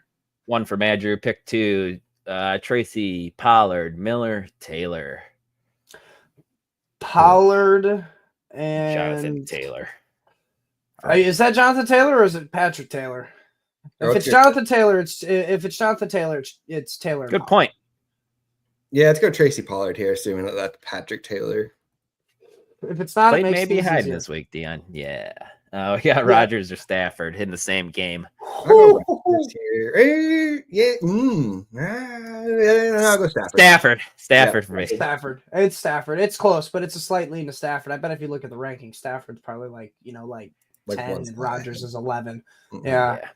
Gary, you did miss it. I think JJ and myself were Tracy. Mike was Jerome Ford, right? I did go Jerome Ford on this one. Bucky, Aaron Jones, Dwan, Tyreek Hill, and one running back. One wider. Yep. One running back, one wide receiver. And I'll go Jones, Bucky, and Tyreek. Bucky, Jones, and man, if you really like, I personally wouldn't be doing it. I'd be going Jawan, but I can understand the argument for Tyreek. I'm gonna go Tyreek, London, and Bucky for me. Halfway PPR and Njoku, Brenton, Strange. Strange, keep riding it. Trust the talent. I feel more confident in DTR getting the ball to Njoku than anybody on the outside. I'll give Njoku the slight edge there. We got Jerome Ford, Ramondre Stevenson, Tyrone Tracy at the flex. I'm sticking with Tracy. I'll go Tracy too. Honestly, as Ramondre, I don't think I own Ramondre anywhere. I don't even know what he's been doing lately, honestly. I feel like he's been decent. He's been doing a whole lot of nothing. Okay. RB 35. Been good. Yeah. God, give me Ford, but that's a ballsy call. Yeah. Josh Allen or Joe Burrow, I'm assuming. Josh Allen. Josh Allen. I can't sit Josh Allen. Yeah, he's Superman. Patrick Taylor, Tajay Spears, Devin Singletary, Kenneth Gainwell, Antonio Gibson, standard scoring. It's Pat Taylor, right? Yeah, it's Pat Taylor. He's going to get the most volume, and if they get in the red zone, I can't. I mean, it's Juszczyk or it's Patrick Taylor. So it's Patrick Taylor. Damn. Yeah. I guess I'll go Taylor and Spears. Oh, it's pick 2? Yeah. If it's pick 2, I'll go Spears as well. Yep, with you here. Caleb or Kyler? We riding with can't trust he can't trust either of them, man. But I think trust it's Kyler a little bit more. Yeah, I would too, but I'm playing Caleb, so I'm gonna be biased. And manifest it. Manifest this. I'm gonna go Caleb, big day. Quarter point PPR. We got Tyreek Hill, DK, or Jacoby Myers. Tyreek over Jacoby Myers for me. DK is kind of pushed to the back burner here. Tyreek, yeah. Yeah, Tyreek. Bills defense or the Minnesota defense. And it's supposed to be a sloppy weather game here in Minnesota at Seattle. I still go Bills defense. I go Minnesota with their mentioned earlier, the blitz rate and all that good stuff. Yeah, wreaking havoc. Scary Terry or Kenneth Walker the third. That one's Terry for me, Mike. That one's Scary Terry. Yeah, I'll go that reluctantly. Add it to the list. Another one. We need from Tim here. London or Thielen non-PPR safe floor is what I need. Non-PPR though. It's safe floor. It's probably Thielen then, right? Like without knowing what it looks like with Penix. Man, it's non-PPR now. Yeah. It's still slight. That's why I think I lean London here. Yeah. Oh man, that's a tough one. I don't play enough non-PPR to fully say confidently. I give more of a touchdown edge to Thielen than I think I do London. I don't know. That's tough. PPR need one. Pollard, Ford, Miller, Pat Taylor. Pollard slightly for me, still there. Let's go saying it'll be a 3-man RBB. Don't tell me that, man. I don't like hearing that. Yeah, I don't like it, but if it's Jamal Williams, it'll end up being a 2 running back RB because he ain't got any more juice. We got Goff in the cold weather against the Bears, or we got Sam Darnold in the rain versus Seattle. Here for me. Yeah, I think I lead Darnold. Oh, man. It's close, but I honestly don't think I'm gonna go off. I think both guys have like a 20-point floor this week. Honestly. Yep. We got Kenneth Walker. DK Metcalf in the flex. Walker, get DK out. Yeah, I think so. DJ Moore or Adam Thielen, full point PPR. I'm gonna go DJ Moore. They just keep peppering him with the wide receiver screens over and over again right now. So I think that's where I lean with it. Be a full point PPR. You all right with that, Mike, or no? Yeah, it's more. I know we're pushing into the DFS guys' time, but we got a couple questions here still. Just want to get to. Yep, they're giving us the okay. Okay, perfect. Thanks, Chris and Keith. Brenton Strange or Kincaid? Man, I said, I can't lean Strange after that. When you got an option like Kincaid, Ertz, it's different, but Kincaid. Have the Josh Allen stack too. That's even more to play Kincaid. I'm gonna keep talking Brenton Strange, man. Tight end one this week. Let's go. We got JMO versus JMO. McMillan. Mooney. Give me JMO. And the Buffalo Bills. It's JMO for me. JMO for me, but if you don't want to play JMO, McMillan. And then I'm all right with the Bills defense as well. Yes. PPR start to DK Dobbs or Njoku. But DK Dobbs. Man. Yeah, it's DK Dobbs for this one. I'll start DK over Njoku. Even though that's brutal. If Jameis was probably the QB still, I think I would actually go Njoku. But with DTR, it's DK. I guess I'm okay with that. That looks like the last question, guys. Woo! That was a flurry today. Joe just said he literally just said you better get to my question. Come on. Oh, pull it up. I missed that. Did I skip that one? I don't know. Joe, I don't see your right. I got it. Yep. Kendre Miller or Jalen McMillan? McMillan for me. Yeah. And then I'll go McMillan and Miller. Oh man. Joe, your rankings probably say Kendre Miller over McMillan, but I lean McMillan. And then if I'm gonna pick 2 out of the next 2, it's Miller and McMillan, because Mooney I think is even less trustworthy than Miller this week. Okay. McMillan for the first question for me, and then it's Miller and McMillan for the second one. I think so too. Yeah. Yep. I can't believe you skipped over the boss's question. What was the last question we got to? Because I'm gonna answer the rest. But all right, guys, appreciate you as always joining me. This was fun. This was by far our best one of the year so far. But before we go, Dylan, let everybody know where they can find you at, what you got going on. Yeah, guys, just the YouTube channel. You can also catch me in the Discord. Hit me up. We're talking NBA DFS over there. I do an NBA DFS cheat sheet as well. But yeah, YouTube channel and the Discord. And what do you got going on, JJ? Same. Just hit the like, subscribe channel here. You'll see all my stuff coming out. Follow me on Twitter, Dino NFL, and then make sure you guys join us next Sunday. We can win some championships. Do this one last time this year. Yep. Hell yeah. Well, good luck to you guys. Dylan, I don't think I'm playing you anywhere. Nope. JJ, I don't think I'm playing you anywhere. So good we're luck in all your matchups today. Three of us, so yeah, good luck. Bye, guys. Take care. All right, guys. Thank you guys for being patient. If there's any other start set questions, I will answer them behind the scenes for you. But this is the time to make some money. So help me welcome in our DFS gurus. What's up, Chris Robbin and Keith Flemming? How are you guys doing today? Good. It's like I called Keith this morning and said, wear your best red shirter outfit so we can match and be twins. And here we are. Mine doesn't have a Falcons logo on it, but I still respect it. Hey, Keith.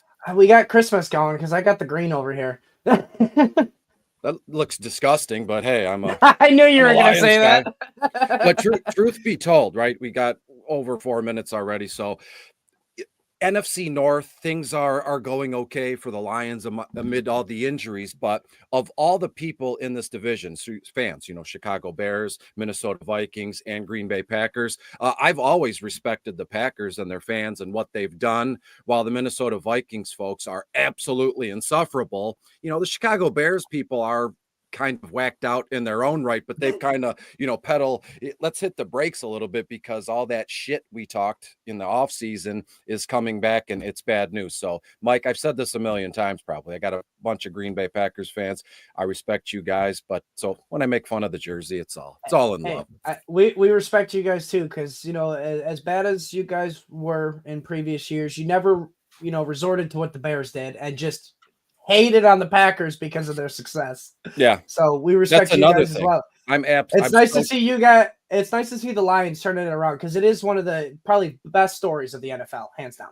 Yeah, and I'm just so tired of the history lessons. You can't say one word about the good about the Lions without 17,000 people going, "You are 0-16. When's the last time you won?" It's like we lived it. I don't need a history lesson. We're not in school. Talk about what's going on now. History is, in a way, I don't think it's for losers, but when you have nothing left, you're grasping at straws. That's the low hanging fruit. I know Keith is looking forward to the future of Michael Penix at QB right here this week.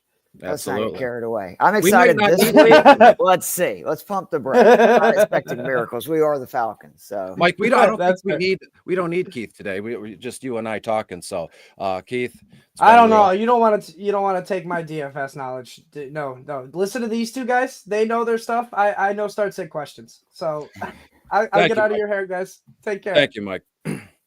Hello, Keith. Happy holidays. Merry Christmas. Wherever you go right now, out and about, if you say Merry Christmas, some folks get pissed. You're not allowed to say that, but we're not gonna go down that road. So happy New Year's coming up soon, and Merry Christmas. Thank you. I got it last night in the mail, the Christmas card, and it was fantastic with the Jahmyr Gibbs rookie ticket with a little piece of his jersey. And it's like I try and do. I could have texted you personally, and in certain cases, depending on what it is, I'll reach out personally. But sometimes I think this is better for my ego. If we're being honest. it's better left for the air to broadcast it in when you're live. A lot of things are. So Keith, how are we doing today? I'm excited, man. It's been rough. Atlanta season. It started great, and then it got real dark real fast. So we were very excited. We got big Penix energy. And I'm just excited to kind of see what this offense can do with a QB that can move. And it's just, again, Cousins you can tell he is not recovered from the Achilles injury. I'm not hating on Cousins, the player all time or his, ceiling. It's just what I've seen. Like, he is either not healthy or just unfortunate that Achilles injury may be the end of kind of Cousins as being a really good starting quarterback. I think it's a combination of, age, let's say, right? And there's a few people you can look back on, right? Like Tom Brady for one, Peyton Manning, time is undefeated, but they did in a way where they didn't look as old as they were, let's say, or slow. But I've seen Kirk Cousins play since college. Who was a Michigan Stater, right? I'm a Michigan fan, just overall Michigan fandom, right? And even in college, he was so. And if you would have told me 10, 15 years ago, let's say his senior season at State, aka the Cow College, you would say, what if I told you 10 years from now, this guy's going to have $350 million in career earnings, and he's still going to be, I would say, you're nuts. You're crazy. But here we are. And he's finally, I don't want to say finally, you never want to, get after someone's downfall here, but the idea of Penix starting today is fantastic. True to form, you were a little ahead of the curve. Week 14, week 15, you had mentioned that in certain spots. It's time. You called for Penix to play in week 14 at the beginning of the broadcast. So here we are. Where do you want to go first? You want to keep it here with the Giants at Atlanta? That one kicks off at 1. Sure. And we'll see what we get. This week, it's probably a strategy that's going to go wrong. If Dave Eddy's listening, he's probably going, Keith, this is not how you build cash lineups. But I'm going super cheap at QB this week. Between Penix, O'Connell, who I'm sure talk about, or even, honestly, Tommy DeVito on the other side. You have 3 QBs, all under 5K, all have good matchups versus bad secondaries. With DeVito, I don't think the ceiling is as high, and that's why I'm playing more of O'Connell and Penix. But at least 16 points in both of his last 2 starts because how much he's using his legs. 50 rushing yards, right? Very cheap to stack him with Malik Neighbors, who is just being targeted now at an absurd rate. 24 targets the last 2 starts, with Locke. And then on the other side with Penix, I really do think that we're looking at just a new offense for Atlanta because Zach Robinson, the OC, has caught a lot of grief. What are you supposed to do with a QB who can't move? He can't throw the ball down the field, and he can't throw with velocity. That's why we were running out of pistol. And Penix is 4,500. That's about as cheap as you're going to get. This is a Giants defense that, since they've lost Dexter Lawrence, is now just getting killed in the passing game. Last week, Lamar, he had the 5 touchdowns, only 4 incompletions. Giants give up almost 2 passing touchdowns per game to opposing QBs. That's the most in the NFL.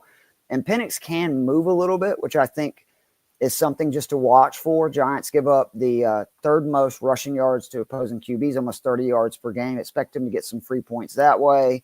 And this was a team that was very pass-heavy early this season.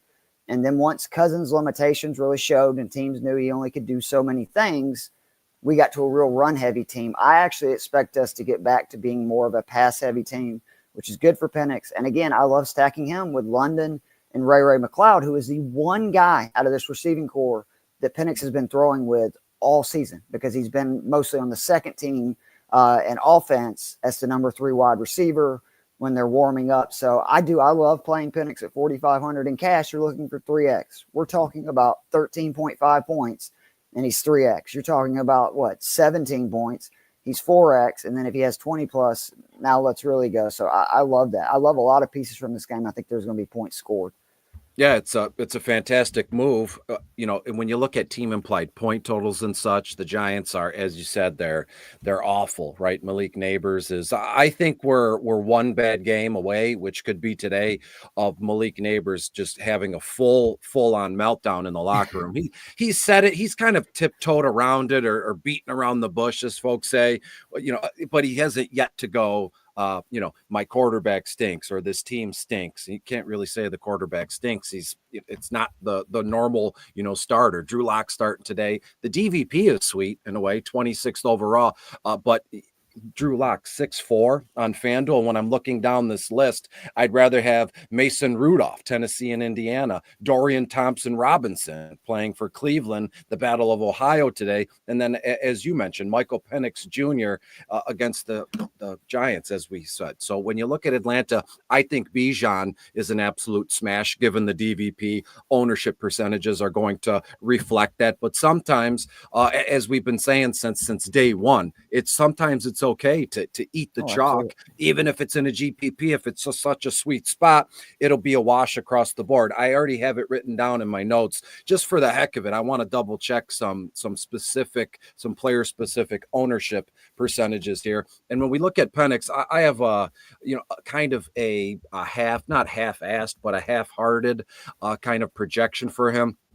Looking at, I think he's going to attempt around 30 passes, complete 19 to 20 of them. I think Penix is solid for around 220 passing yards. 1 touchdown is locked in. And again, some of these players, on single game slates, can be more boisterous and go, Justin Herbert's going to throw for 3 touchdowns. Joe Burrow's going to throw for 4 touchdowns and 400 yards. It's an easy call, and you can go out on a limb, but it's not given the talent. So Michael Penix, a lock for 1.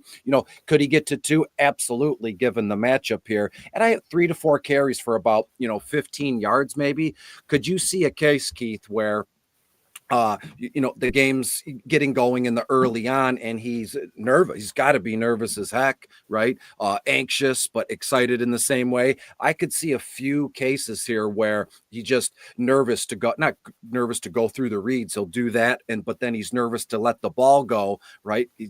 You're here and he's just going to take off a few times, right? He'll kind of lean on that for a minute and see what we get till he gets popped. The nerves are shaken free and the coach grabs his face mask and says, you got it in you, gives him a pep talk. You got it, kid. Fire that ball away, and we're off and running. And I think that happens today sooner rather than later. If I may, I want real quickly, because Joe asked in the comments, Dave was asking on Discord, just Bijan, great option. Any reason why nobody's talking about it? I think it's mostly about like James Conner's matchup, Jamar Gibbs matchup, Saquon Barkley. Like they all have fantastic matchups. And I do have a little bit of concern that this Giants defense, 2 weeks in a row, I talked about they didn't have Dexter Lawrence. That should make their run defense much worse. And 2 really good backs, and Alvin Kamara and Derrick Henry had very disappointing days. For whatever reason, the last 2 weeks, teams have been deciding really to throw on them, and that's the easier way to move the ball than to run on. They've had a little bit of difficulty in both of those situations. So I think that's why with Bijan, but don't get me wrong, I've got Bijan in cash game lineups, and I do think that you're going to actually gain some value that you normally wouldn't because he's not quite as owned as like Connors, Gibbs, etc. Yeah, could we see a case where it's like mythical proportions in a way where everybody, it's been unspoken. Everybody and their mother's going, well, so many people are going to use Bijan that I'm just going to fade him based on that. But collectively, no one's getting together with each other and talking about it. Where everybody's fading Bijan, meaning nobody's playing him. And if it makes sense here, I have Bijan 20 plus carries, 100 yards and a touchdown on the ground are locked in, about just shy of 5 yards a carry here today, and 3 to 4 receptions for another 30 yards. And he's last week, 125 yards Monday night. Now 2 straight games with 100 yards, and he's got 100 yards in 7 of his last 8 games. This is a no-brainer, slam dunk kind of game. Back to back, 3 straight games with 100 yards. Watch it here. And a 6th worst defense against running backs in terms of giving up points and running backs this year. That would be the New York Giants. My move here today is going with it, and this is going to sound, I don't want to say crappy or shady, whatever, but I'm going to stack up a Chicago Bears against the Detroit Lions, just absolutely depleted on defense. And on Thanksgiving, the first half of that game was fantastic. Chicago Bears had no wiggle room. They couldn't do anything. And then after halftime, Shabuzi played the guitar, I think, wearing bell-bottom jeans, if I'm not mistaken. And then it was like the floodgates opened and Caleb went nuts. He connected with Keenan Allen twice for 20-plus yard touchdowns. And so to me, in Chicago, cold weather, Detroit, not at all reeling. I don't want to use that, but they need to bounce back to keep pace with the Vikings. And again, this part of the year, yes, we can punch in the numbers, we can use optimizers, but we have to pay attention to the playoff picture, what teams are doing. If they're, not, you would never actively tank in real life, let's say, but you have to keep your eyes on that stuff. Who's on the bubble? Who needs to move the chains to get it going? And just your intestinal fortitude, which I've said before. So to me, the Lions are going to put up a fight. The Lions are going to, I'm not going to say it out loud because it's a big jinx, but Caleb Williams, 7-2 on FanDuel, 5-5 on DraftKings. On Monday night, it was insufferable. He only completed 18 passes out of 31 attempts, 191 yards and a touchdown. Not insufferable, let's say, but he's keeping, hope alive for this season, that he can kind of, in rookie drafts, if you grabbed him in seasonal formats, 2 quarterback leagues, you're going to have to play him. But he's thrown 8 touchdowns the last 4 games. That's enough to keep him on my DFS radar. But again, the Chicago Bears offense is very underwhelming, and there's not much going on. But hey, I could see a case where Caleb again throws 2 touchdowns, maybe 3, and it's going to be a race to 40 points, right? Like Buffalo and Detroit last week. 100% agree. This was my game stack in my fantasy 6-pack stacks and value plays article this week. Exactly what you're saying. I said that obviously Jahmyr Gibbs, just the absolute smash play. You look at, played season high 75% of the snaps last week with Montgomery exiting. No surprise, he had his second highest fantasy day of the season, 28.4 points. In the 7 games that he's played 55% or more snaps, he scored 19 or more points in 71% of those games, 25 points or more in basically half of them. And then this is a Bears defense that allows the second most rushing yards and third most per rush attempt in the NFL. And this Bears defense has cratered since they got rid of their head coach. You look, I don't think they gave up 30 or more points until they fired their coach after Thanksgiving. And then the last 2 weeks, the Niners just threw all over them. Last week, same deal with the Vikings. And I do think that Goff and the Lions offense is going to score it well. I like LaPorta a lot in this game as well. He's at a very reasonable price. But I completely agree with you. On the other side, Caleb and those pass catchers of Keenan and, DJ Moore, it's just such a beautiful thing because he throws to them so much. I mean, it's really outrageous. Moore and Allen have accounted for 55% of the 140 pass attempts from Caleb Williams over the last 4 games. So, I mean, you're talking about over half of his passes are going to those 2 guys. DJ Moore is now getting a rush attempt every game. He had 3 of them last week. And Keenan Allen has actually been the guy more down the field. And then again, this Detroit team, 79 points allowed the last 2 weeks, which is very understandable when you have 16 guys you placed on IR on one side of the football. And this is just the kind of game that I really do. I see a very similar deal where Detroit gets up and you're probably, frustrated that you played Caleb and those wide receivers.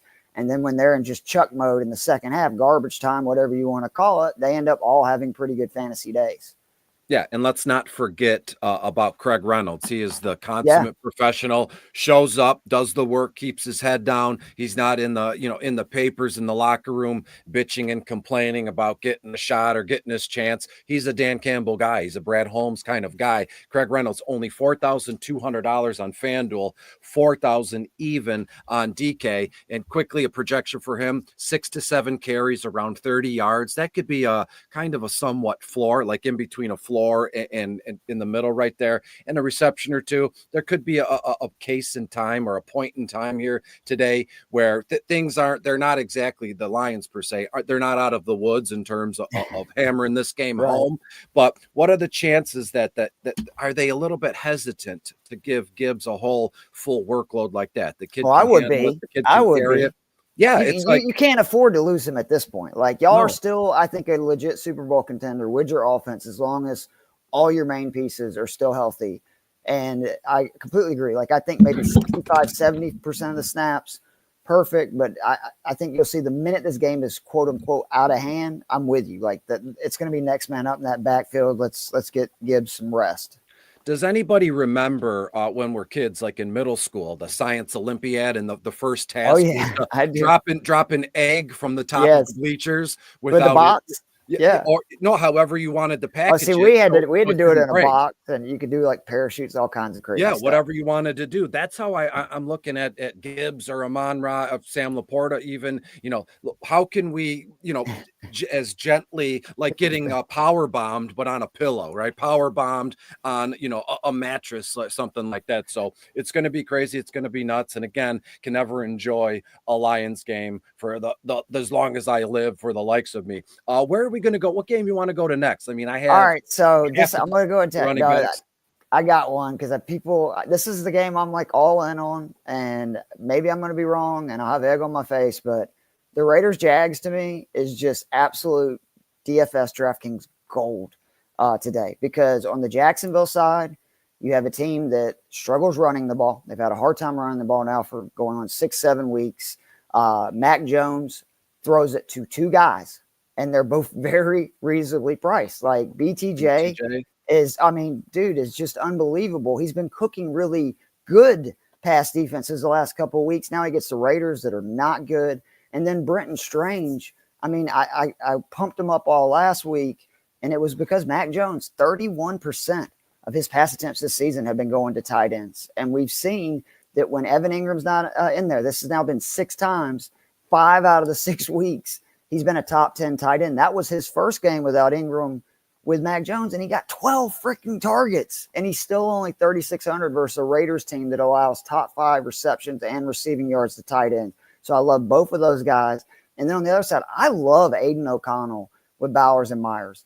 In his last 2 starts that Bowers and Myers played, I said that 55% number for Moore and Allen. Bowers and Myers have been targeted 60% of Aiden O'Connell's pass attempts, and his last 2 starts of both of those guys. So again, very reasonable. Like Brock Bowers is 6,600, but he is the number 1 option, and there's no Desmond Ridder. Like last week sucked, and I know that Falcons are bad versus tight ends, but Desmond Ridder is not the same quarterback that Aiden O'Connell is.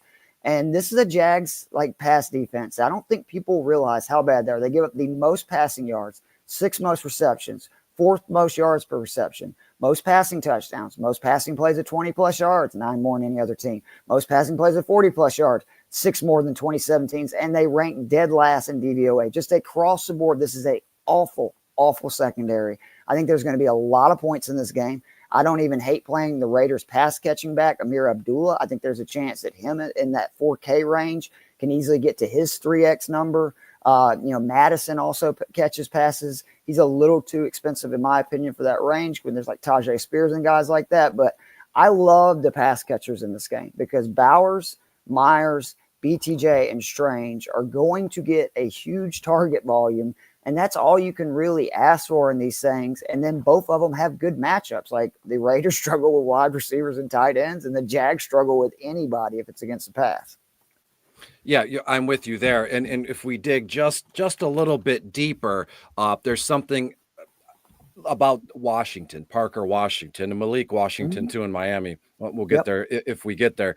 But Parker Washington has been there's been several weeks where I'll be in a GPP and I'm looking around, and the number 1 team who's winning 20 grand, 15 grand, had snuck Parker Washington in, who is by 5.6 on FanDuel, 4.3 on DK. And that is a lot high, like $800 higher than he normally been. He's become the number 2 wide receivers for the Jags by default because of injuries. So it's him and Brian Thomas. I would take it a step further.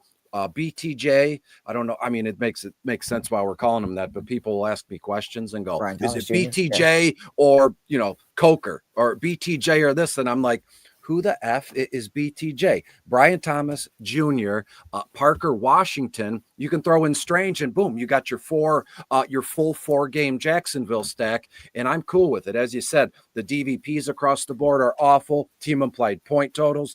This game could be 28-27. You're looking at 7-8 total touchdowns. Very condensed offenses, to your point too. Like there's only so many places they're going to go. Yeah, and work our way back from that. I don't know when that happened. Maybe this year doing single game slate videos where I look at the final score and I say, well, if Jacksonville's going to score 4 touchdowns, where are they going to come from? And it's very easily designated. Tank Bigsby is in play as well, only 6-1 on FanDuel. So it's, again, who would have thought, this week, right ahead of kickoff, we're scrambling, or we got to make a decision. I have too many Jacksonville Jaguars. I can't enter a lineup like that, and you gotta work your way back. Why not make several, and then you put BTJ or Tank and BTJ and go from there? On the flip side, you're absolutely right. O'Connell, Amir Abdullah, which is nuts. He was the return guy for the Lions all those years, but now because of injuries, process of elimination, he and Mattinson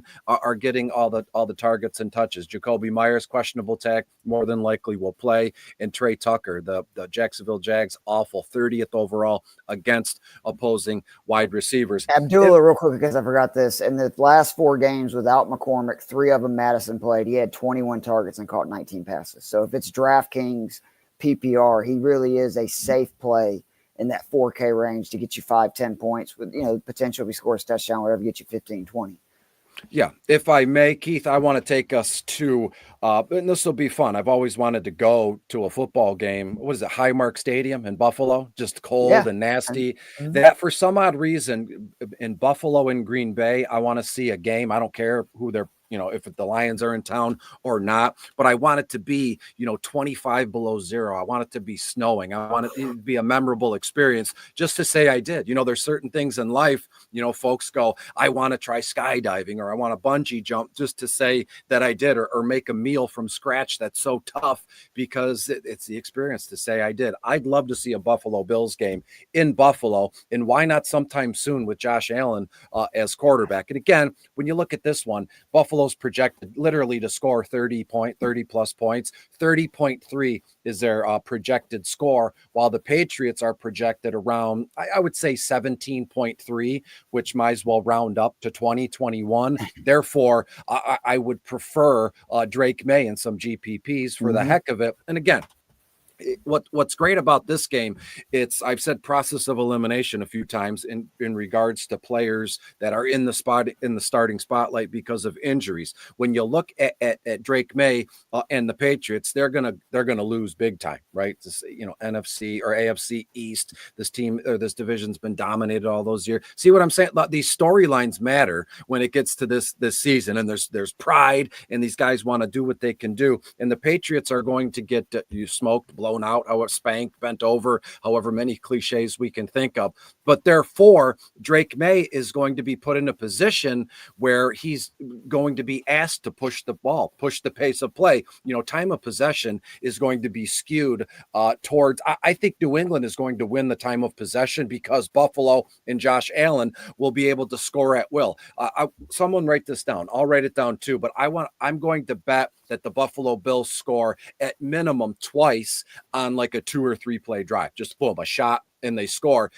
So New England is going to have the ball more, and they're going to do less with it, if that makes sense. So Drake May, Antonio Gibson is a slam dunk for me today. Slam dunk for me. I'm not telling everybody out there that you got to use Antonio Gibson.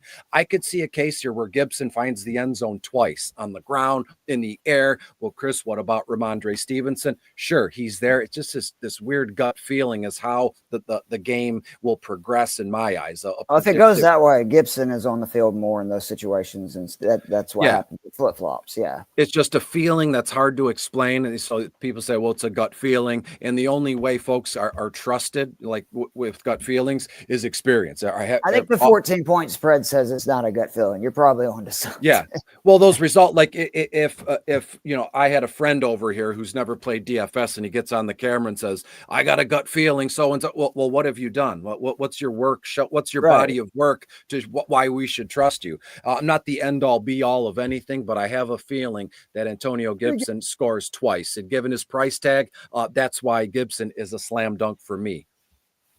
I love it. There's, to me, again, like, if you're looking cash, I don't really like a lot of the plays in this game, again, but this is a perfect MME slate, and I really like the Buffalo backs, and I like James Cook. Ray Davis, Johnson, name them all, because I think very similar to what you're talking about in Detroit could happen here, where Buffalo gets up big. You see Ray Davis getting a lot more touches. We've seen against bad linebacking cores what they've been scheming up. Joe Brady has for Ty Johnson the last couple of weeks, where he's caught, I think, 3 touchdowns the last 2 weeks. And it could be another deal where they get him going in the passing game. I love the Buffalo backs in this game. And then Hunter Henry and Austin Hooper, again, same thing that you're saying with the running backs. I agree. Drake May's down. He's throwing. He's another guy that right now it's mostly running back and tight ends because of the weakness of the Patriots, wide receivers overall. And I think that's, the guys that will probably benefit the most in the game script we're thinking. Yeah, so Buffalo wins big. Josh Allen is accountable for 4 or 5 touchdowns again from his hand, from his legs. Anyway, you slice it's going to be cold and nasty, but those fans are born for that when we look at Buffalo. Keith, I'll give us a time check really quick. It's 12:32. We got about 28 minutes before 1 p.m. lock. I know you have to split at like 1:45, 15 minutes too for a baptism. That's fantastic. Yeah, my Lord, congratulations. Congratulations. 3 for 3. They're all not going to be heathens, so that's good to know. That's fantastic. How about we talk, because I'm very interested in this Arizona game because, again, I think Adam Thielen is a very interesting option for cash. He had, quote unquote, his down game last week, and he got you 10 points, right? Like that was literally his worst game. I brought this up over the last few weeks that with Bryce Young, 40% of their games together, and it's now up to 24 of them. He scored 20 plus points. And if you think Arizona is going to be up, which I do, that's a situation. Thielen's a good play. Jalen Coker to me is very interested with Xavier Legette out.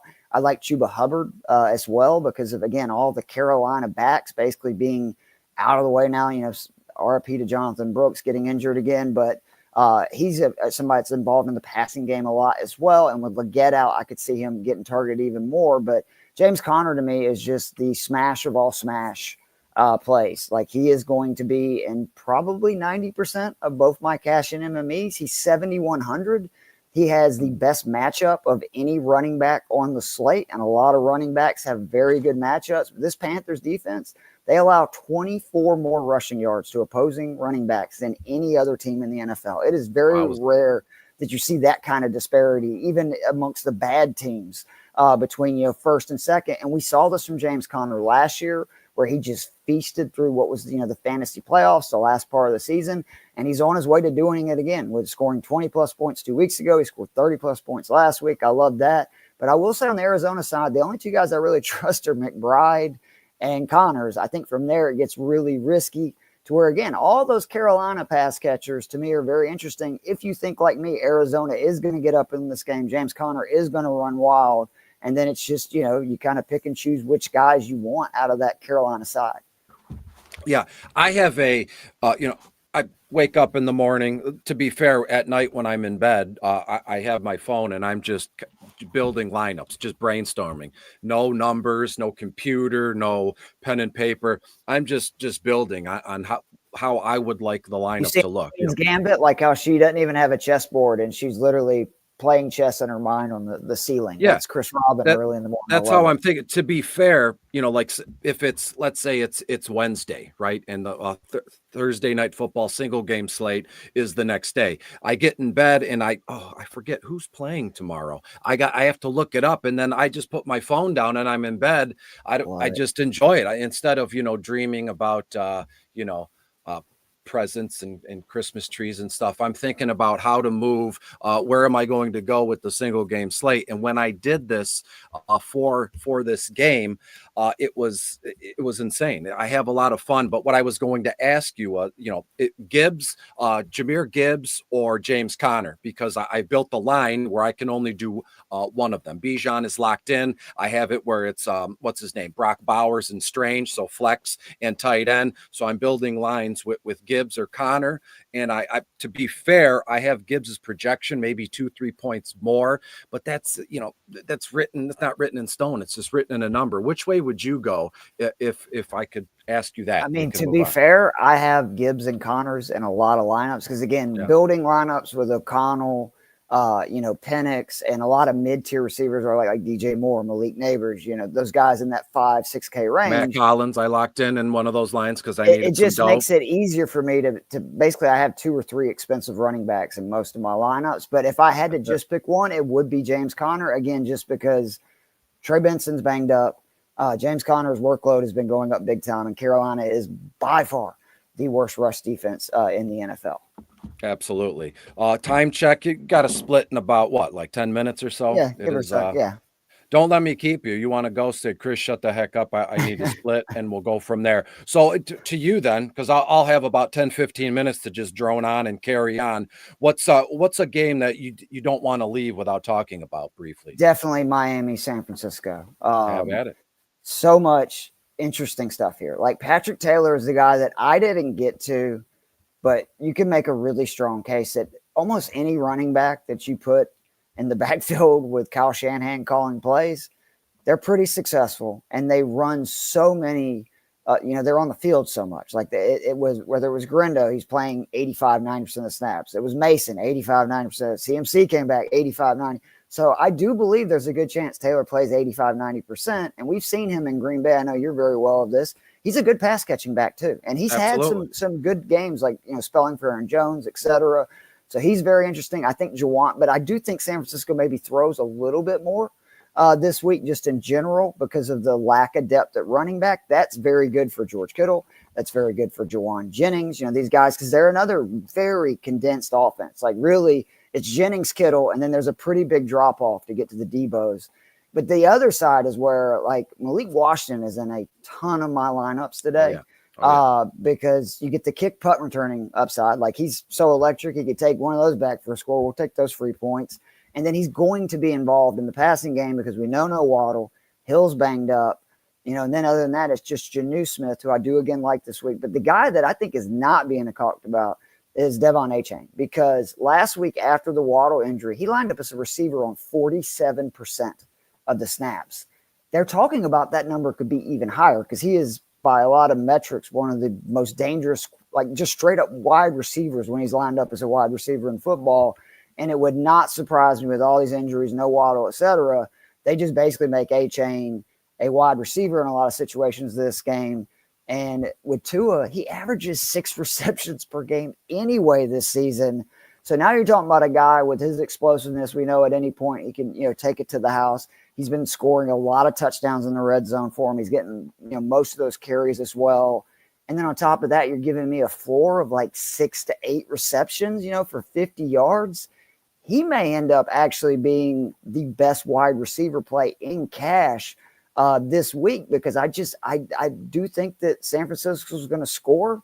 And I think Miami's going to obviously have to move the ball and score as well. I am a little concerned about the pace of play because Miami's been playing at a very slow pace this season compared to previous years. But overall, I think this is a very intriguing game, and there's some really interesting guys that you can, put in your lineups.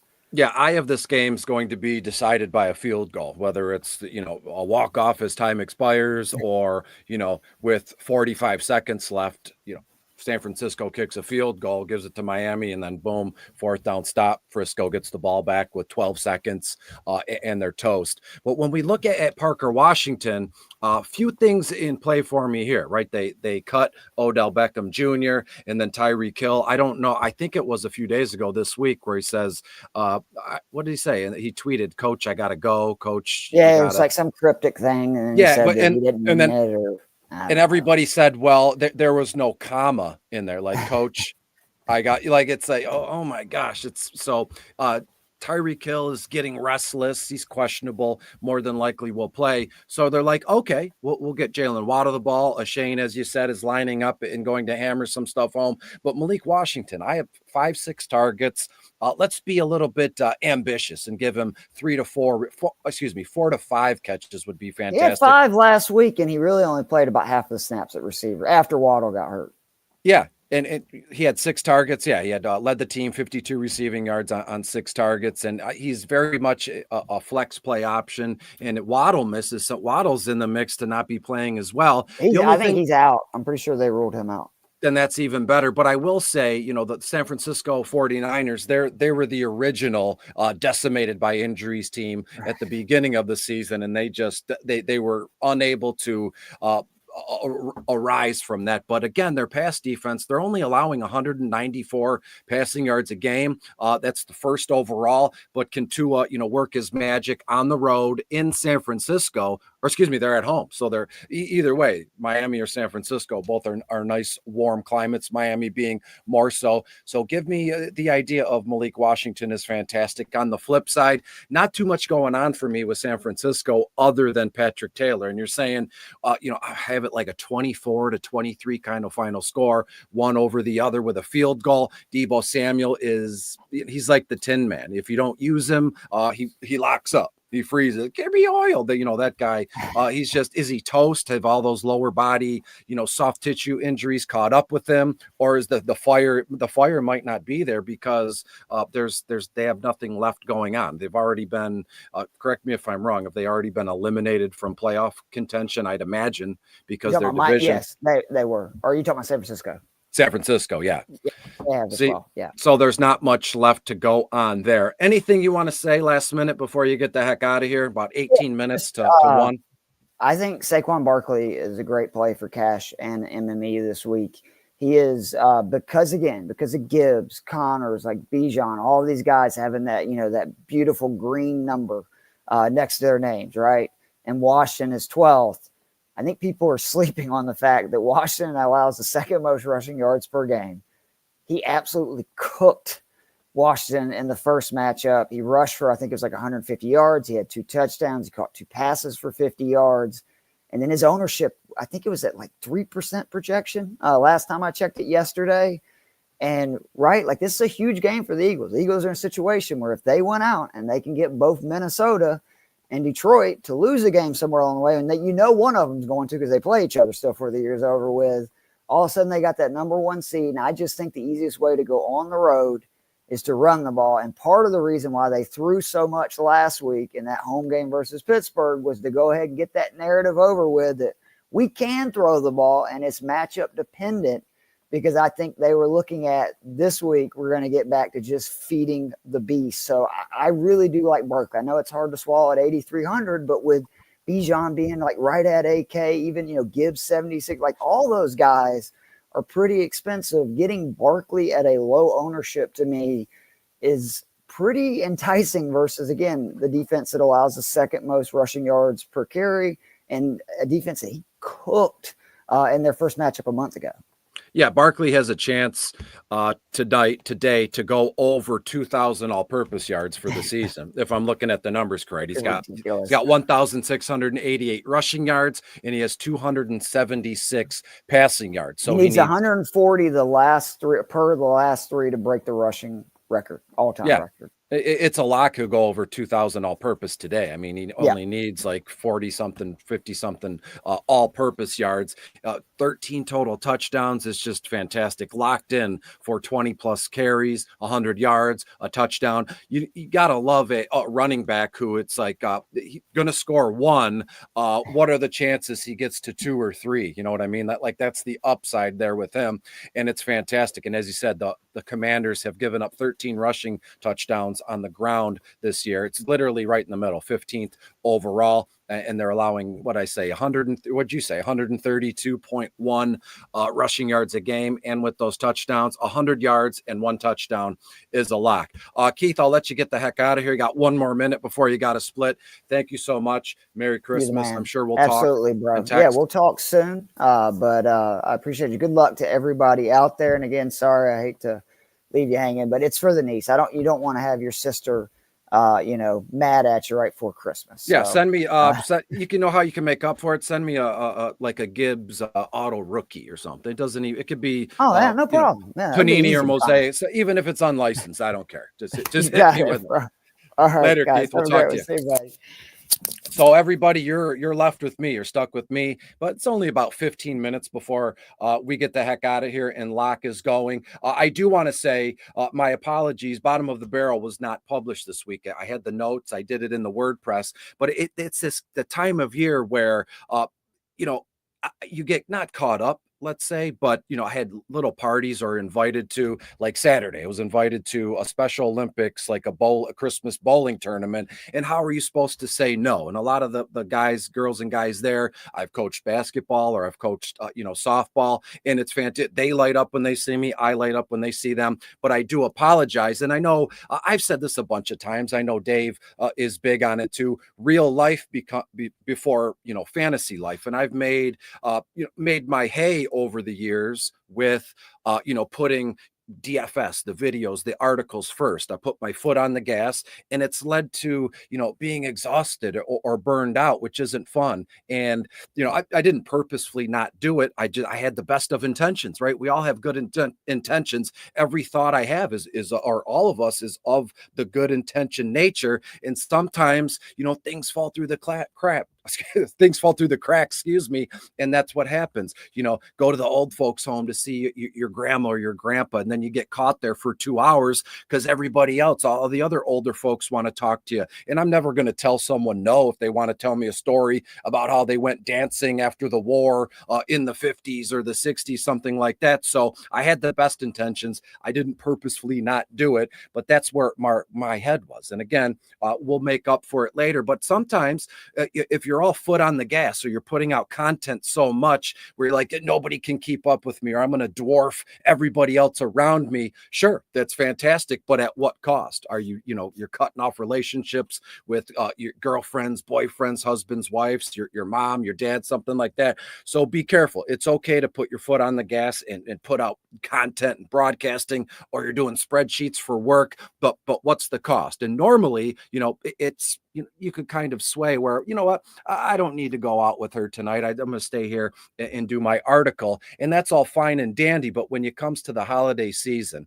your friends, your family should come first, even your pets. So when we look at the rest of week 16 here, just wanted to say that and get that off my chest. I was thinking, should I say that at the beginning of the broadcast when Keith is here, or at the end? I thought might be better suited for the end of the broadcast. So bottom of the barrel is not out, right? So when we look at this thing, Michael Penix is highlighted. Ty Johnson is highlighted for the Buffalo Bills. And I'm going to get after a certain thing. We got 12 minutes left. I'm thinking if everybody out there, you grab a pen or a paper, a pencil, one of those little, Lotto Keno pencils, or if you're on the golf course, grab something like that and a scrap piece of paper, right? I'm always readily available there. And I say, why don't we build a lineup together? I'm going to have one. It's going to be open, and we'll build it, and I'll tell you why. And if you're in the comments, you want to say, well, throw in so-and-so at wide receiver, throw in Jalen Coker at wide receiver. I know we had that question not too far along. Add in Coker, and we'll go from there, and we'll build a lineup together, primarily me, since I can't, you're not talking to me, but you're saying it back in the comments. But as I mentioned, Michael Penix is a fantastic play. Ty Johnson, I was getting to, Buffalo is going to handle the New England Patriots, and Ty Johnson has come on as of late as a pass catching back. And how many did he take to the house? We have a question. Tech Gamer BB, please answer. I would imagine it's for a, seasonal fantasy football. David Njoku or Brenton Strange? Mike, behind the scenes, you're more than welcome to say that out loud, but let's talk through it. I'll give you projections for both and let you make the decision. I learned that long ago where, if it's player A or player B, I'm just going to give you their projections and what I think. I'm not going to lock in one guy or not, because then when it tanks or it's no good, that my call doesn't work, you can't blame me. I gave you all the tools and things that you need to make the decision. So it's better left for you. When we look at Brenton Strange, 6-7 targets, 4 to 5 receptions, around, let's call it 45 to 50 yards, averaging around 9.7 yards a reception. And as Keith talked about earlier, this game is sneaky good for not only price tags but projections, and that's it. So what I say, Brenton Strange is done. And when we look at Njoku, and to be fair, the Cleveland Browns, Michael, DTR is their starting quarterback today. And again, I don't want to say he's no slouch, but is he a slouch? I mean, we haven't seen much of him. They put, what's his name? Jameis Winston in there before. They said they trusted Jameis Winston first off, but I have David Njoku, 7-8 targets, 5 to 6 receptions, around 55, maybe 60 yards. So on paper, in my projections, I would prefer David Njoku. But when we look at each game and where that one is going to head, Jacksonville is in Vegas. That's indoors. Cleveland is at Cincinnati. Cincinnati's been an absolute sieve for pass catching backs. And it could be one of those deals where Njoku, we've seen on single game slates where maybe it's happened one time where David Njoku caught a touchdown, a 2-point conversion. He almost had that second touchdown, but it went through actually he caught it, but his foot was on the end line way in the back of the end zone. So to me personally, I would go David Njoku. It's a more trusted thing, and that's probably not a good idea because Mike is saying, the Fantasy Six Pack page is saying, what's his name? Strange over him. So now you're stuck between a rock and a hard place. But again, I give you the numbers and you can do with that what you will. It is 12:51. We're going through the comments. Higgins, Najigba, Evans, we have to sit one. That's a tough question, Mike. I'll let you answer that. That's a lot to look up. Jerome Ford or Kendre Miller. I'm going Kendre Miller. So grab a pen and a piece of paper and let's build a lineup together in conjunction with my notes, which you can't see, but I will hold this up. I guess you could screenshot a live broadcast kind of deal. There it is. Let everything go in. I mean, boom, there you go. If you get the screenshot, cut my face out. Thank you. And when we look at this, so I'm going right to Michael Penix Jr., right? He's $6,000. He's as cheap as it gets. And you know what we're going to get? We don't know what we're going to get. And that's what makes sports betting and DFS so fun. The upside is unlimited. Some guys, right, like Mason Rudolph, let's say, or Mac Jones, the upside is limited, but we've seen Michael Penix Jr. only play in college, and the moment is finally here. So give me Penix at home against the Giants, who we talked about this a lot here. When we get to the running back position, this is where it gets fun. It gets interesting. We can go two different ways. When you look at all the studs that are playing today, running backs, what is it? James Conner, Jahmyr Gibbs, those two, boom, you can lock both of those in. So let's do that and see where we go. When you look at Gibbs, they're in Chicago, going to be nasty cold. It's right on the water there, Lake Michigan, if I'm not mistaken. And Gibbs and Bijan, we talked about both of them. But that third running back, where are we going to put them? You could throw Gibbs, Bijan, and James Conner, all their names in a hat. But why? We could start all three of them.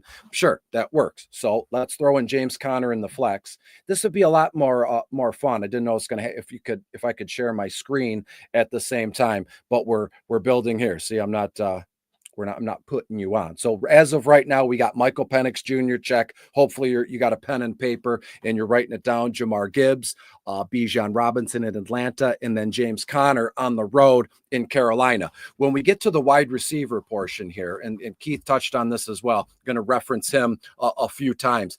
I love the idea of both the Washington brothers, let's say. And first one is Parker Washington, which I, if I'm not mistaken, I did give projections for there. And I'll do it one more time as quickly as I can. Parker Washington, Jacksonville Jaguars. They are, got to double check. They're in Las Vegas. It's a nice, comfy stadium. I've been there. I saw them, play the Patriots. It's a brand new stadium. It's fantastic. Parker Washington, 5-6 targets, 4 to 5 catches, as I said, and you're looking at around 45 to 50 yards. Fingers crossed. So let's lock him in. So we're getting a piece of that game. We're not going to stack the whole thing, which is I wouldn't fault anybody if you wanted to stack that whole game, but we're getting, little pieces there. The second Washington brother, they're not related. I just, you look at last names and it's just, they got the same last name. They must be related. And the second Washington is Malik, the Miami Dolphins. Well, actually, Keith, that's the last game you wanted to talk about before he split. San Francisco's on the road in Miami. I will say this, San Francisco's tough against wide receivers, but if Waddle is out, and I'm going to take Keith's word for it, that's what we're going to get. So we get both Washington players. So we have one wide receiver spot left, but I have a few people in mind, but we got to be mindful of the money we have left. So let's skip down to tight end briefly. And as we all know, Brock Bowers, we can get a second piece of that game on the opposite sideline here. Brock Bowers is 7-7. Trey McBride is also in play. Janu is there. David Njoku, which we mentioned about in the comments. And this is how I build at home, just trying to maybe do it live. I scroll and I can't figure it out. So let's go back. Let's lock in a defense, because that'll be a small piece of the puzzle. A big piece of the puzzle. Have $18,100 left. This is on FanDuel, by the way. So if we lock in a defense, it'll show us that we can spend a couple more bucks here and there. And at the top of this thing, I have it written in my notes. Rarely do I ever play an expensive defense unless it's such a smash that we can, project, 10 or less points, a defensive touchdown, which is impossible. My two moves are, is it Minnesota or Buffalo? Which two are we going to play? And Buffalo is the most expensive DST on FanDuel, at least. They're $5,000. They're averaging around 7.43 yards a game. Or the Minnesota Vikings on the road in Seattle. They're averaging about 10.43 fantasy points a game on FanDuel, at least, by far and away the highest, how can you say it? By far and away the highest, points per game average. That's what I was looking for. But that's a little bit too much, right? If we can lock in, let's say, Washington against Philadelphia, that's crazy. What about the Chicago Bears? They're at home against another Detroit Lions team, but all their woes are on defense. So what are we going to do? I'm going to say, screw it. Let's lock in Minnesota for the heck of it. On the road in Seattle, going to be a nasty game. Seattle's always, rainy, cold, however. So now we have 13.4 left over. So average, we can spend around $6,700 a pop. So I'm going to go back to the bottom of the barrel notes, see what we get.